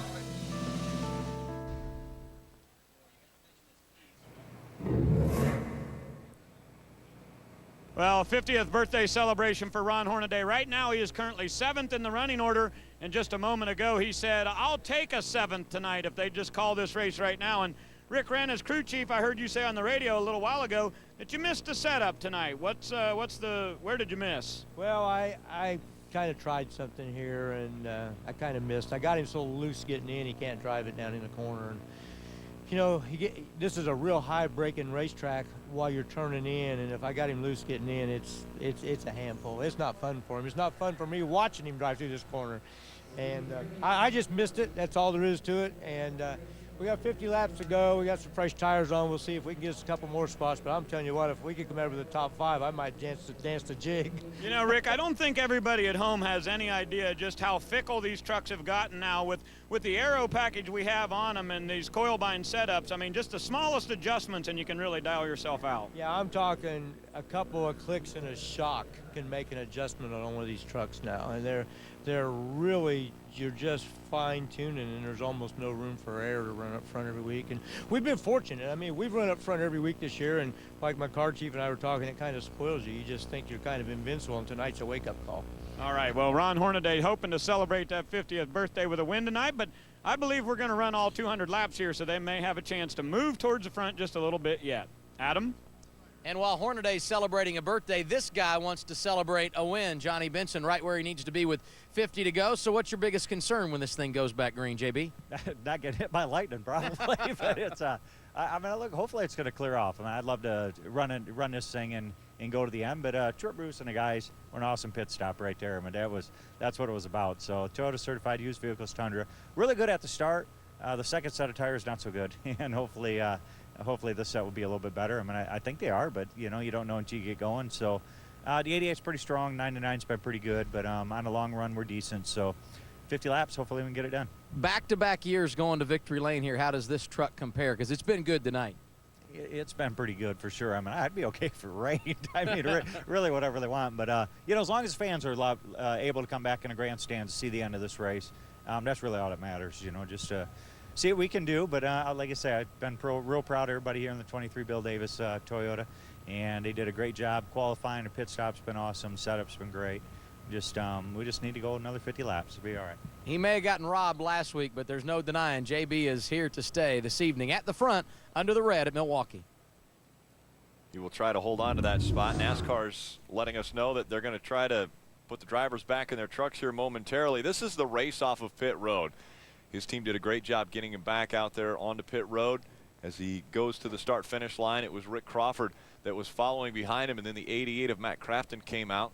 So often we see a battle on pit road really affecting the outcome of the race. Right there, obviously Rick Crawford now is taken out of contention as we see JB getting back in his truck. But, you know, it may not be a deal where they're going to call this race because of the lightning or rain or whatever, but Johnny Benson has the lead right now, and that may be enough to get him out front of that 88. He's got clean racetrack, clean air, and that could be the difference just by having that lead already and not having to pass Matt Crafton. So great job by Trip Bruce and his entire Toyota crew. Followed the 33, Ron Hornaday back to his truck. 50-year-old Ron Hornaday today running 7th to the field. Welcome back. Camping World RV Sales 200 presented on Speed by Toyota. Red flag was out. They're going to switch that shortly to yellow as all the drivers have strapped into their trucks. They'll be rolling back out on, well, almost all the drivers have strapped into their trucks. See Mike Skinner still waiting to get in. Eric Darnell's strapped in, though. He's ready to go. Darnell will restart 4th when we go back to the green flag in front of the field. Johnny Benson looking to make it 3 consecutive wins from the Milwaukee Mile. Maybe some Green Bay Packer fans here. Today.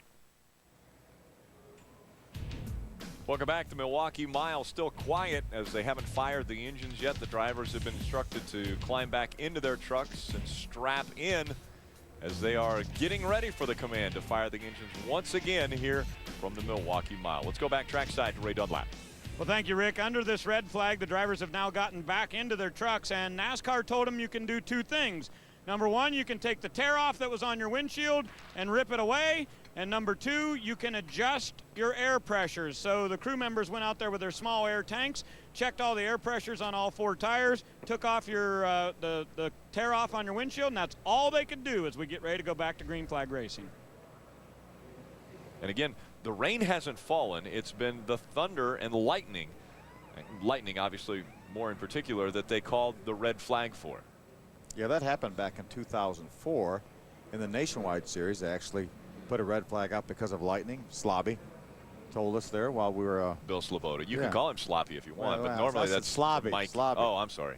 That's right, Slobby. Don't forget Jimmy. Obviously, Jimmy's up here giving us all the stats as well. Let's take a look at how we got to this point in our race summary. Early on, Michael Annette, the 22, bounces up off the curb, gets turned around, does not make any contact with the outside wall. And green flag pit stops. We had a problem then with the 40.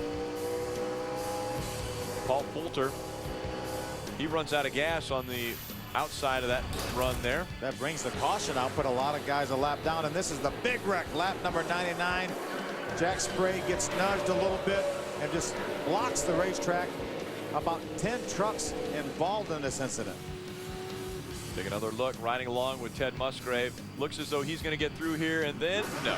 Ted gets into the 2 of Jack Sprague, so a lot of damage to that 2, a lot of damage to the 59. Lap 144, they say it's raining, so they bring him off of the racetrack, and then the lightning comes through, and what a storm and what a show that was. And that brought out the red flag, and now the engines are fired. Actually, they've not fired the engine, all of the engines yet, but they're about to get ready to get them back out onto the racetrack. They have made the command, Phil? I think they have fired the engines. It sounds like it. As you see our race summary right here after 150 of the 200 laps. Our leader, Johnny Benson, 6 leaders, 10 lead changes. Our average speed about 90 miles an hour. So again, 5 cautions, 21 laps. This red flag has been just under 25 minutes now, 24.5 minutes and counting.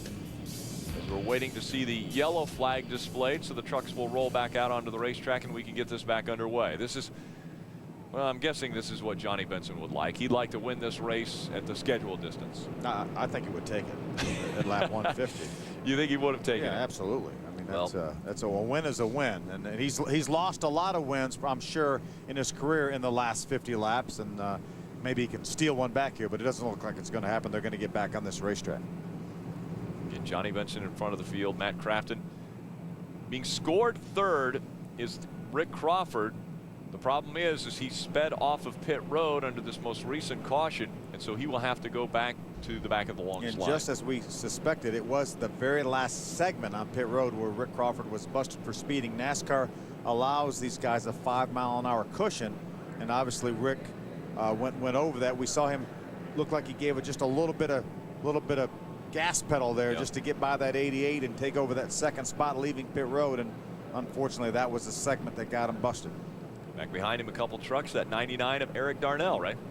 Crew Chief Matt Pusha just came on the radio and he said to Eric, he said, think back to the days whenever you used to come up into Wisconsin and run late model races. When you would start, you'd get a fresh set of tires, a full tank of gas, and a 50-lap feature. He said that's what you've got ahead of you right now. Go out there and get them, Tiger. And they're all rested. All these guys have been able to get out of the trucks, and Chrissy Wallace, I don't want to make it's all guys. Chrissy's got a nice run going. She's up in the top 20, running 18th right now, but they had a little break, got a little something to drink, and as Ray said, we got a 50-lapper. 50-lap feature. Coming up next, it's trackside. Marcos Ambrose, Sam Hornish Jr., Juan Pablo Montoya will be the guests on the show. Great qualifying effort for Marcos Ambrose in his first ever Sprint Cup race, driving the Wood Brothers, number 21. Start 7th, I believe. Yellow flag is being displayed by not only the flagman, but the fans here at Milwaukee Mile. We'll see the green when we come back. A great sign here from Wisconsin State Fair Park. It's the Camping World RV Sales 200 presented on Speed by Toyota. About to get underway once again. We've completed 151 laps. And it will be a 48-47 lap shootout.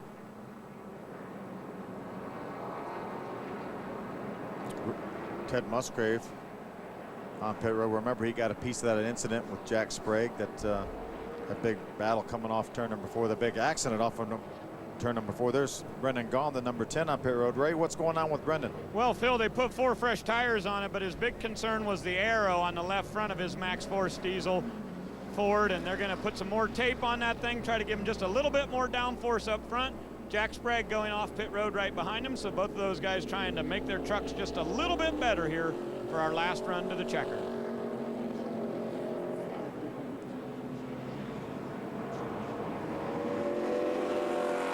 Good news for Brendan Gaughan. He is our Aaron's lucky dog, so he will be one of the 15 trucks on the lead lap.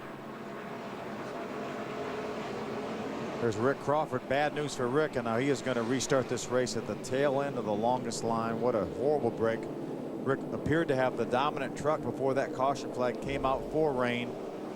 Was busted for speeding, exiting pit road. There's Shelby Howard. Shelby's had another good run going. He's up on the lead lap right now, one of the 15 trucks on the lead lap. Get a reminder immediately following this race, trackside from Infineon Raceway in the first road course race of the year for the Sprint Cup Series. Stars Marcos Ambrose, Sam Hornish Jr. and Juan Pablo Montoya will be making appearances on that show. You'll want to stay tuned for that. See, the lights are off the safety truck. That's not lightning. That's fireworks, folks. We're getting ready to have some fireworks right here down on the racetrack. Lights are off on the pace truck. Randy Kaiser, our pace truck driver, will make the hard left turn. He'll put that onto pit road. That'll put the field back in the hands of Johnny Benson. Matt Crafton running second. Landon Castle third. Eric Darnell fourth. Todd Bodine fifth. Out of turn 4, green flag will be back in the air, and we're back underway at the Milwaukee Mile.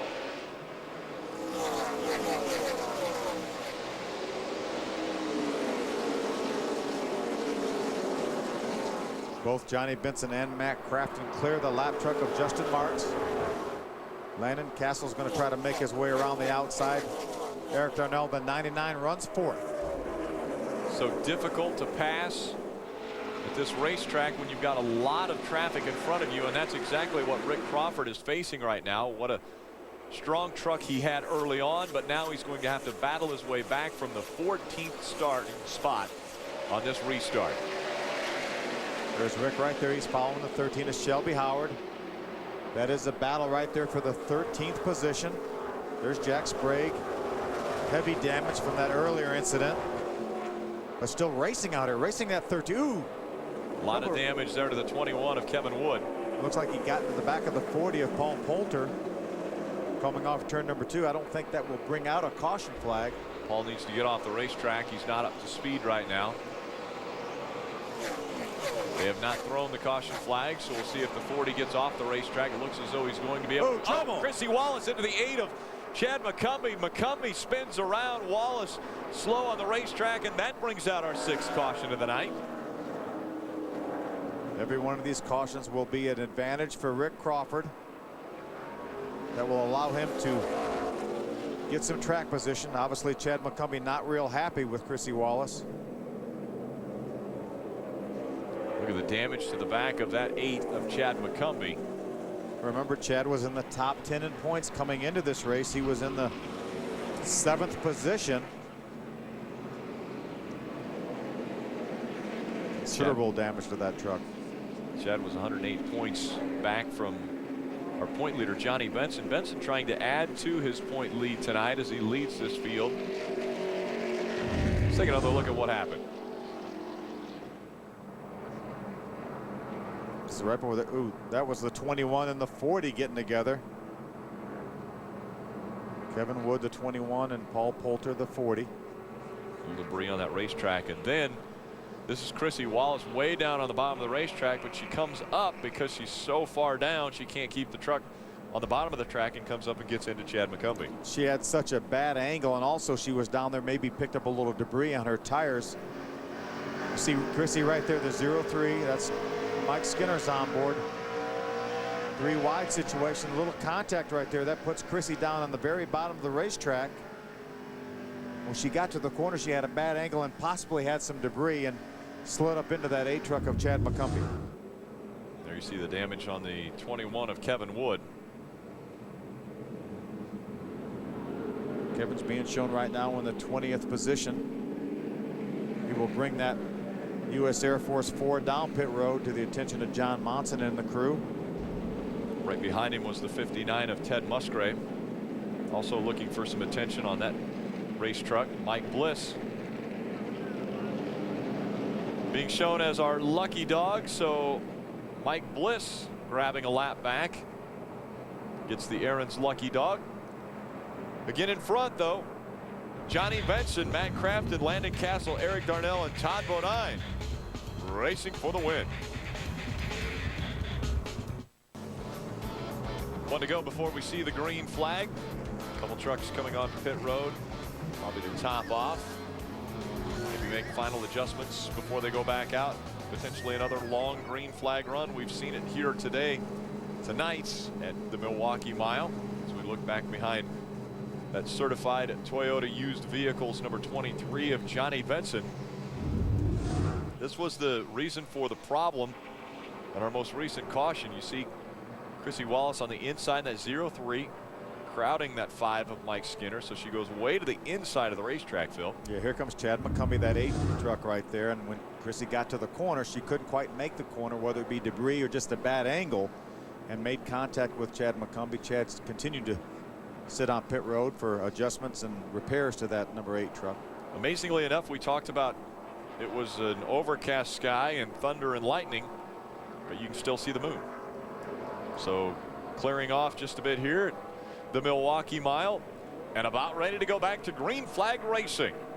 40 laps remain here as we are looking to make it to 200 laps. Johnny Benson looking to make it 3 in a row from the Milwaukee Mile.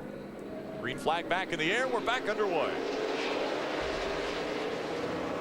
Justin Marks again, the truck on the inside. Johnny Benson clears him, as does Matt Crafton. Landon Castle, the 3rd place truck, the 46, is hung up beside another lap truck. Looks like maybe the 71 of Donnie Leah. Landon clears him. Now he's going to try to clear the 9 of Justin Marks.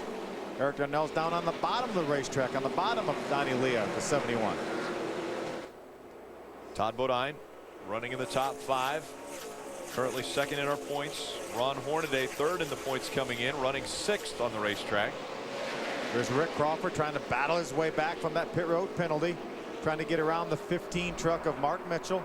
Right now Mark is running in the 12th spot. Gets hung up on the outside behind the damaged truck of David Starr, the 11. There's Jack Sprague. Remember, Jack's still on the lead lap.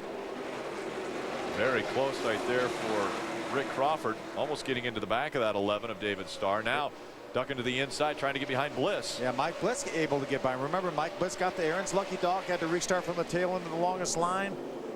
Parlayed some. Ooh, Rick Crawford bounces off the inside wall. We saw it looked like Brendan Gaughan have to lock the tires up there to avoid collision with his teammate.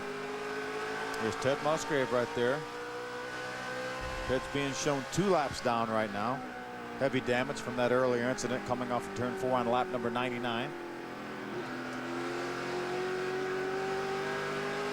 2 and 3 wide around the racetrack now. Musgrave trying to get by Brendan Gaughan in that 10.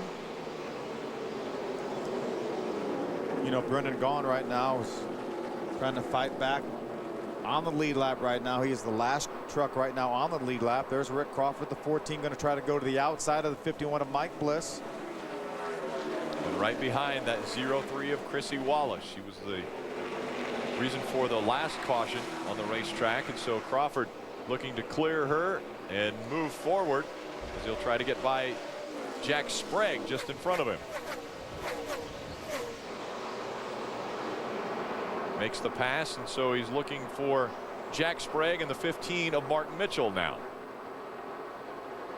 There's 1 and 2 on the racetrack. Johnny Benson in the 23, that red Toyota certified used vehicles Toyota Tundra, just in front of the 88 Menards Chevy Silverado. Hey, Landon Castle has done a nice job in that GoDaddy.com Chevrolet. He's comfortably right now in the 3rd spot. There's a 22 Michael, and that what a great run he has going for his first ever Craftsman Truck Series start. He runs 7th right now. That's 60 right there. That's Terry Cook. He runs 8th. Terry got another nice run going here at the Milwaukee Mile. 71 of Donnie Leah is a lap down truck, actually 2 laps down to the field. 46 of Landon Castle, as you just mentioned, a 3rd place run right now in that GoDaddy.com Chevy Silverado. He's being shown right now about 2 seconds behind our leader, Johnny Benson. Johnny continues to lead. You see he has about 10 truck lengths right now over Matt Crafton, which computes to about 0.8 of a second. Eric Darnell continues to run in the 4th spot. There's a battle right there. That's the 13 Shelby Howard, 15 Mark Mitchell, 2 Jack Sprague. There's the 14 and the 51. That is a battle for position right now. Shelby Howard is running 11th. See Rick Crawford move to the inside of Jack Sprague to try to take over that 13th spot. Looks as though he's going to be able to make the pass. Now a set of sights on the 15. Jack Sprague tries to move back up on the outside. Can't even begin to tell you how frustrating this is for Rick Crawford. He knew that, you know, the race was his. He had the best truck on the racetrack. Caution flag came out. He made a pit stop, got busted for speeding on the very last segment of pit road. And now here he is fighting to try to get back into the top 10 as he moves to the inside of Mark Mitchell for the 12th position. But just a horrible break, bad break for Rick Crawford. Now trying to take away a position from Shelby Howard in that 13 as Mike Bliss continues to stay right in the tire tracks of that 14 of Rick Crawford. As Crawford goes by a truck, Mike Bliss follows right in his tire tracks. Battle for fourth. Todd Bodine trying to stay in front of Ron Hornaday. That'll be for fifth. Yeah, the 99 of Eric Darnell has the fourth spot. Todd Bodine, Ron Hornaday battling hard for that fifth position. They know that that position is 5 points. Another 5 points in their chase for another championship. Todd Bodine and Ron Hornaday both champions of this series. Hornaday a 3-time champion. Todd Bodine has won it once. Adam Alexander, what's going on with that 23? Yeah, he's been very quiet on the radio, very comfortable at this stage of the race with 30 laps to go. But we should point out the truck that was so good for him last week that finished second to Eric Darnell in that amazing finish at Michigan, the truck they had planned to bring here, and the reason why, that the machine that had won at Milwaukee the last 2 years, but they felt like the truck really had been overused, so they decided to change game plans and bring the truck that's leading tonight here. That's the same vehicle that won at St. Louis last fall. So a tough call for Trip Bruce, but one that has paid off, and it could bring the dividend of win number 1 in 2008 for Johnny Benson. And Adam, I remember back to the first long green flag run. It was Johnny Benson who looked so dominant out in front, but toward the latter part of that run, it was the 88 that looked extremely strong and was able to reel in that 23 of Johnny Benson. So we've got to keep our eye on that 88 because he thinks his truck is going to be coming to him on the long runs. How about that 30, Ray? You know, Rick, this is the time of the year where we start wondering, believe it or not, what people are going to be doing next year. I know that sounds silly when we're only in June, but the way sponsorship packages go, it's the time you start talking about it. So I asked Todd Bodine today if he knows what he's doing next year. He said, not exactly, but I'd really like to be full-time in the Nationwide Series, and they've got a couple sponsorship deals that are very, very close to coming true. If they do, the question is who will drive the 30? Well, the talk right now is that Paul Tracy may come Craftsman Truck Series racing full-time next year, and if he does it, it very well may be right there in that same truck in number 30 for Germain Racing. We already know that Chrissy Wallace will be full-time next year running for Rookie of the Year driving for Germain Racing. And Chrissy Wallace in the 0-3 tonight, making her just second career series start. Shelby Howard on the outside, Mike Bliss on the inside. This is a battle for position. It's a battle for the 12th spot. Rick Crawford has made his way back up into the top 10. He right now runs in the 10th spot. Mike Bliss on the bottom of the racetrack trying to get by that 13 truck. Shelby Howard has had a good run this entire night, been in the top 15 from the drop of the green flag. Battle for 12th continuing. See the brake rotors glowing red hot on that 51 Mikosuki Toyota for Mike Bliss. Mike gets a little bit loose down on the bottom. There's a 3 wide situation. Dennis Setzer, the 18 on the inside of the 09. John West Townley. Dennis is running in the 11th spot. John West right now is being shown 2 laps down in the 19th position. Rick Crawford got by this group and checked out on them. Has caught up to the 9th place truck, Mike Skinner. For Crawford moving forward. Mike Skinner again with the damage to his truck. He was involved also in an incident earlier this evening. It's amazing that Mike Skinner had quite a bit of damage and he's still been able to maintain a top 10 position with his Toyota. Mike Bliss and Shelby Howard continue to battle for that 12th position. Shelby Howard that's just in front of that 51 of Mike Bliss. And just in front of them, the 18 of Dennis Setzer, right? Rick, this has been a very good racetrack for Dennis Setzer. In 4 of his last 5 races here, he finished 7th or better. Tonight running 11th, but the problem is the brake pedal has gone soft for Dennis Setzer right now. So he is saying no brakes through the center of the corner. He's happy with an 11th place.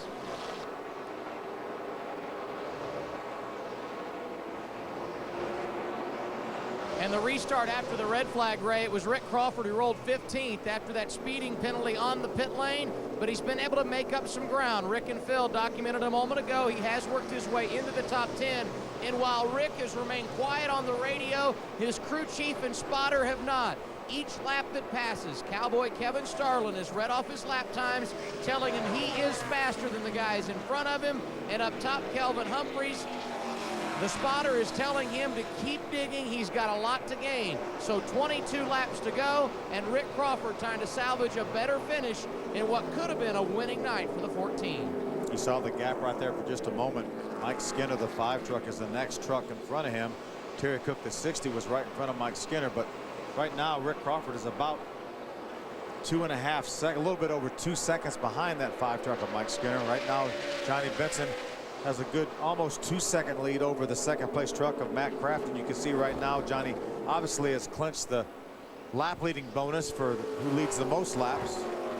So he gets another 5 bonus points for that. There's the differential between race leader Johnny Benson and the 88 of Matt Crafton.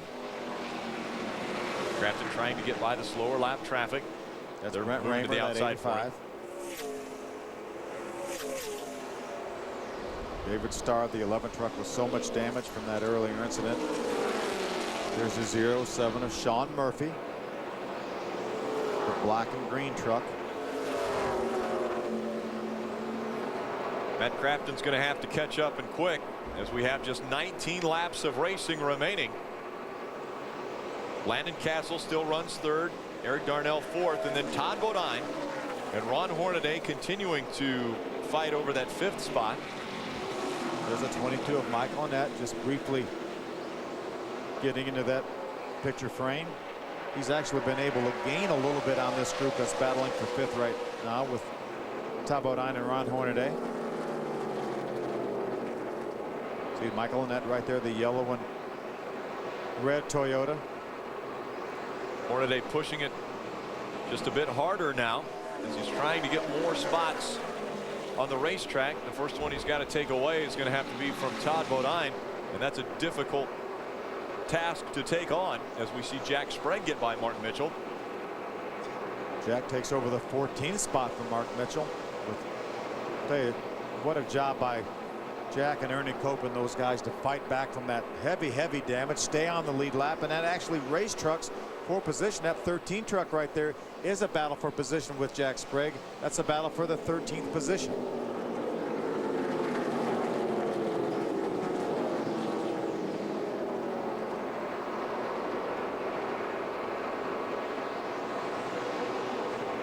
Shelby Howard, Jack Sprague continuing their battle on the racetrack. Ray Dunlap.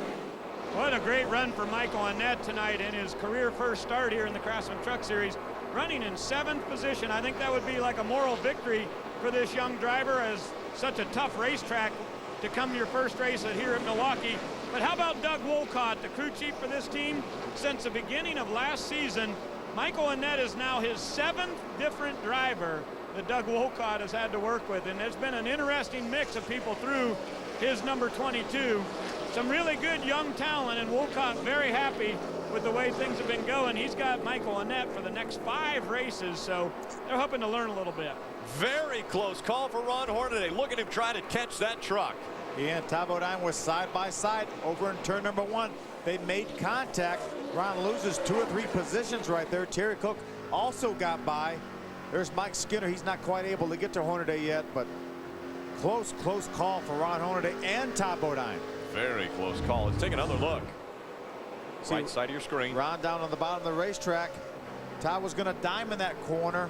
He came back down. Ron had stuck his nose up in there and made contact. Ron does all he can do to save that truck. Great save by Ron Hornaday. Losing a couple spots on the racetrack. And look at this. Rick Crawford is caught up to Mike Skinner. Remember, there was about a 2-second difference between the 2 of those trucks, and Crawford already trying to move to the inside of Mike Skinner. Rick is going to take over the 9th position. Going to attempt to take over the 9th position anyway, but Rick will be able to do that, able to drive that truck way down into turn number 1. Rick will take over the 9th spot, but it's going to be a little bit bit too little and a little bit too late for Rick Crawford, unfortunately. He would have to have a caution come out now to give him a chance at a win at this racetrack.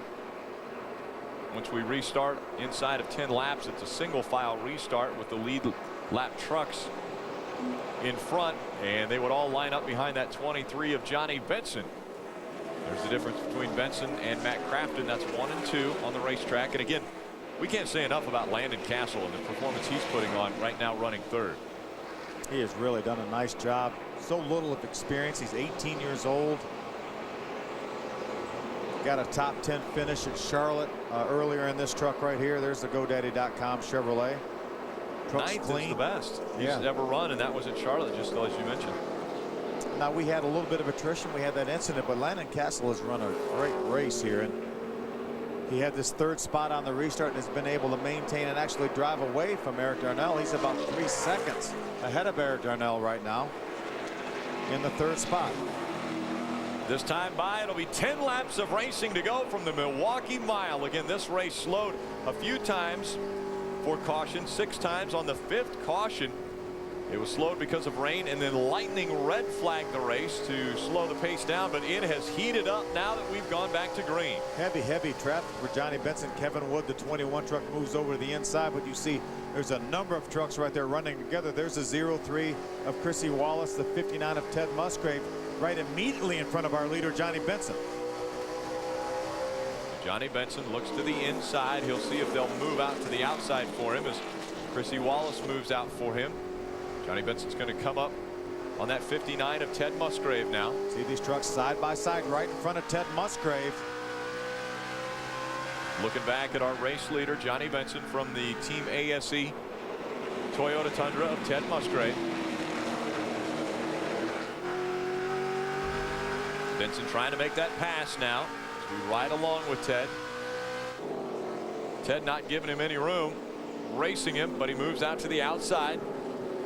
See these trucks side by side right in front of Johnny Benson. Donnie Leah and the 15 of Mark Mitchell just in front of our race leader. They are single file now. Johnny able to make his way by in the bottom. Donnie Leah gives him plenty of room. Remember, the 88 of Matt Crafton will have to go through these lap trucks as well. Going to have to fight their way if they want a chance at a win at Milwaukee.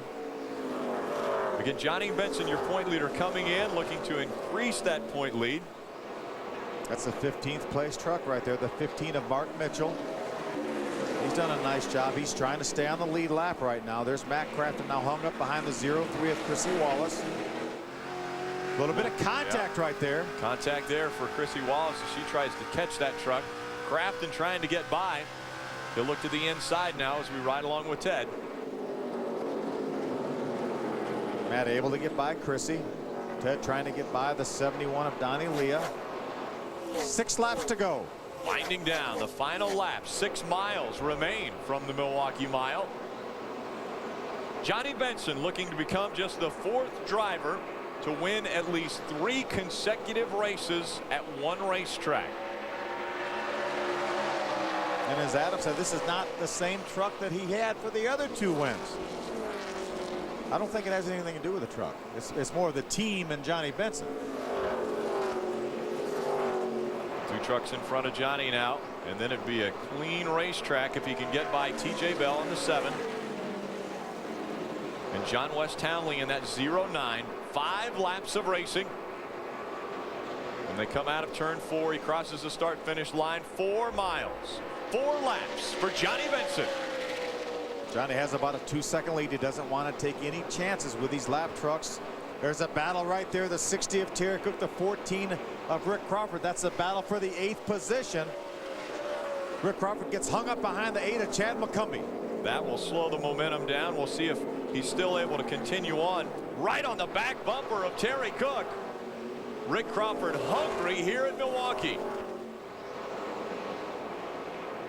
It's a case of what might have been for Rick Crawford, unfortunately. What a great run. What a great truck he and Cowboy have had. See Rick right up underneath the tailgate of that 60 truck of Terry Cook. Now moves to the outside. He's going to take a peek. We'll see if he ducks back on the bottom of the racetrack. He's not going to be able to get the nose down there before he gets to turn 1. Rick's going to jump to the outside. 3 laps to go in this race for our leader, Johnny Benson. Rick's going to make the move on the outside. A pass for the 8th position on the racetrack. Rick Crawford gets by that 60 of Terry Cook. Our race leader has gone by the start-finish line. 2 laps of racing to go for Johnny Benson. Johnny has just about a complete straightaway in front of him of clean racetrack here, coming down for 1 to go. Matt Crafton still has about 3 lap trucks between he and the 23 of Johnny Benson, our leader.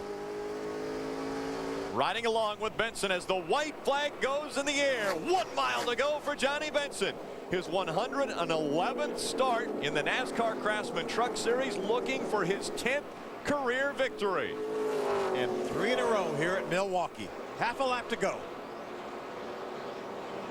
The difference between he and second place Matt Crafton, almost a straightaway. Johnny Benson on the pole to start this race. Coming out of turn number 4, it will be career win number 10. Johnny Benson, 3 in a row from Milwaukee. Good job, Great job, everybody, team effort today. Number 3, looking forward to it. Great runs by Matt Crafton and Landon Castle. Eric Grinnell follows up his win with a top 5. Todd Bodine gets a top 5, and Michael Annett, first ever Craftsman Truck Series start, and there's one happy crew chief right there, Trip Bruce, and Adam, you've got him. Well, you don't win 3 races in a row unless you're a good driver at this track, but the bottom line is the pit crew was a big help tonight, Trip. Yeah, they did it. They put us out in first with 50 to go, and Johnny took it from there. Can't say enough about them. We practice every day that we're in the shop. We practice religiously. They do 3 stops. They do them under 14 seconds since January. They never make mistakes. What about the momentum of this race team right now? Oh man, we are on a roll. I mean, there's no denying that. We're clicking real good. All the guys, you know, we've got the same group of guys. We've got a couple new tire changes this winter and put it with our program from last year. And man, everything's just going well. We have a good time together. We like to keep it that way. You know, it's hard work, no matter what you say. It's a lot of hours put in and all that, but we make the most of it while we're doing it. It's a lot of fun. Thanks to Toyota Certified Used Vehicles too. Thank you. 3rd to the lead on the final stop of the night, and they never look back. Johnny Benson going to victory lane. Going to celebrate for the fans who stuck it out here at the Milwaukee Mile. Again, a red flag condition coming out because of lightning, and they cleared the grandstands, but the fans have come back to celebrate with the driver of the 23, Johnny Benson, getting the checkered flag, and he'll continue his celebration here on the front stretch.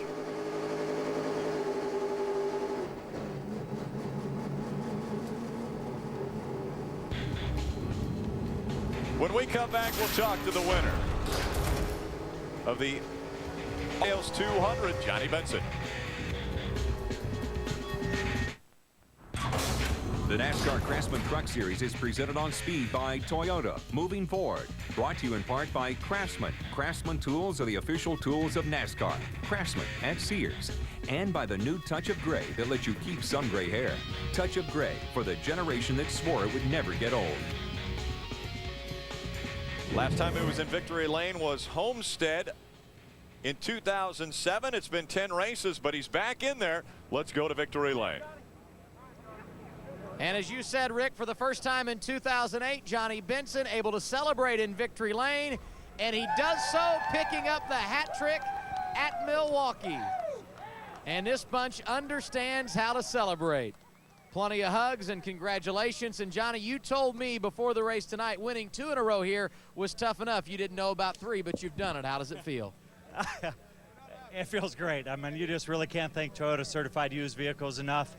You know, Valvoline, Bosch, Mentex brakes, awesome all day long. I could do almost anything I wanted. A second set of tires, not as good as what I'd like to have seen, and the 14 was awesome. I might hate that he had his deal on pit road there, but that last set, awesome. I mean, it was just great. Trip Bruce, all these guys. That pit stop's what won this thing. I mean, I think I could have got by the 88 in the long run, but I hated to have to do that. So it was great to be out front. So I got to thank Excite Batteries, just everybody that's involved with this team. TRD, John Dysinger, awesome engines. I mean, man, this is just way cool. I cannot believe we won 3 in a row here. It's just, that won't set in for a long time, but it's pretty cool. Extra satisfaction tonight given how things finished last week at Michigan? Well, last week, to me, it looked like a tie. I mean, what can you say? But Eric and those guys did a great job. It's great to see Darnell win that race for sure, especially being in Jack Roush's backyard. So that was great to see that. We just gave him a run for his money, all I can do. Got to really thank the fans. I mean, that lighting was unbelievable. I'm not sure how much you got. I'm glad they all stayed. I'm glad they got to see the end of the race instead of getting called there. And it was just awesome. So, I mean, I'm glad for how the days turned out. I can't be any happier for sure. And plenty of momentum for Johnny Benson as well. Third 2 weeks ago, the runner-up last week at Michigan, and a little Milwaukee magic tonight. JB's made it 3 in a row. Now let's see how Johnny Benson and his Toyota Certified Used Vehicles team had the winning touch in today's race. And it was on pit road right there. He won that race off pit road, beat Rick Walker and the 80 at Matt Crafton, and he parlayed that. He led the rest of the way. Gets to victory lane. Tonight's winning touch was brought to you by the new Touch of Gray that helps keep some gray hair. Touch of Gray for the generation that swore it would never get old. And that never gets old, seeing Johnny Benson do burnouts on the front stretch. Ray Dunlap. Well, let's hear from Matt Crafton. Another great run, and I'll tell you what, you've never been in this good a position this late in the season. How great is this team coming together? I mean, they're awesome. It's all about these guys that build these trucks. This truck has never seen the racetrack. I mean, today was the first time it's ever been on the racetrack, and they got that much confidence in these guys. I mean, these guys build an awesome truck. I mean, this Menard Chevy Silverado, I mean, all night it was really good. And of course, last set of tires, we just got super, super tight. But, I mean, I can't thank these guys enough for putting me in this position week in and week out. And, I mean, had good pit stops all night. And we just keep doing this all year and come Homestead and we'll have a shot. But, I mean, I just want to thank everybody, Duke and Rhonda Thorson, for giving me this opportunity, and it's awesome to be in the position we're in now. And the boss was here tonight, Duke Thorson, on hand to watch Matt Crafton get a second-place run here at the Milwaukee Mile. Matt Crafton just 67 ticks behind Johnny Benson in the point standing. Todd Bodine currently holding on to second, 50 points back. Johnny Benson celebrating in victory lane for the 10th time in his Truck Series career. Copyrighted telecast may not be reproduced, retransmitted, or used in any form without the authorized written consent of NASCAR Broadcasting. NASCAR would like to thank all of our loyal fans for your continued support, and we hope you enjoyed today's broadcast. Under the lights from the Milwaukee Mile, we want to take out our final results. Unofficially, Johnny Benson with his 10th career win. Matt Crafton finishing a close second. Landon Castle with a career best third. Another top 5 for Eric Darnell and Todd Bodine. Michael Annett, his first ever Truck Series start, finishes 6th. Great run for him. Dennis Setzer, so good at this racetrack, finishes in 11th. And Mike Bliss fights his way back to a top 12. Shelby Howard, the last truck on the lead lap, finishing in 14th. Tough night for a few different trucks. Ted Musgrave, one of those, finishing 3 laps down to the field. See Christy Wallace in her second ever truck race, finishes in the 20th position. There's David Starr right there, heavily damaged in that lap 99 incident coming off turn number 4. He finishes in the 23rd spot. Chad McCumbee, an incident late with a 0-3 at Chrissy Wallace, and he finishes 27th.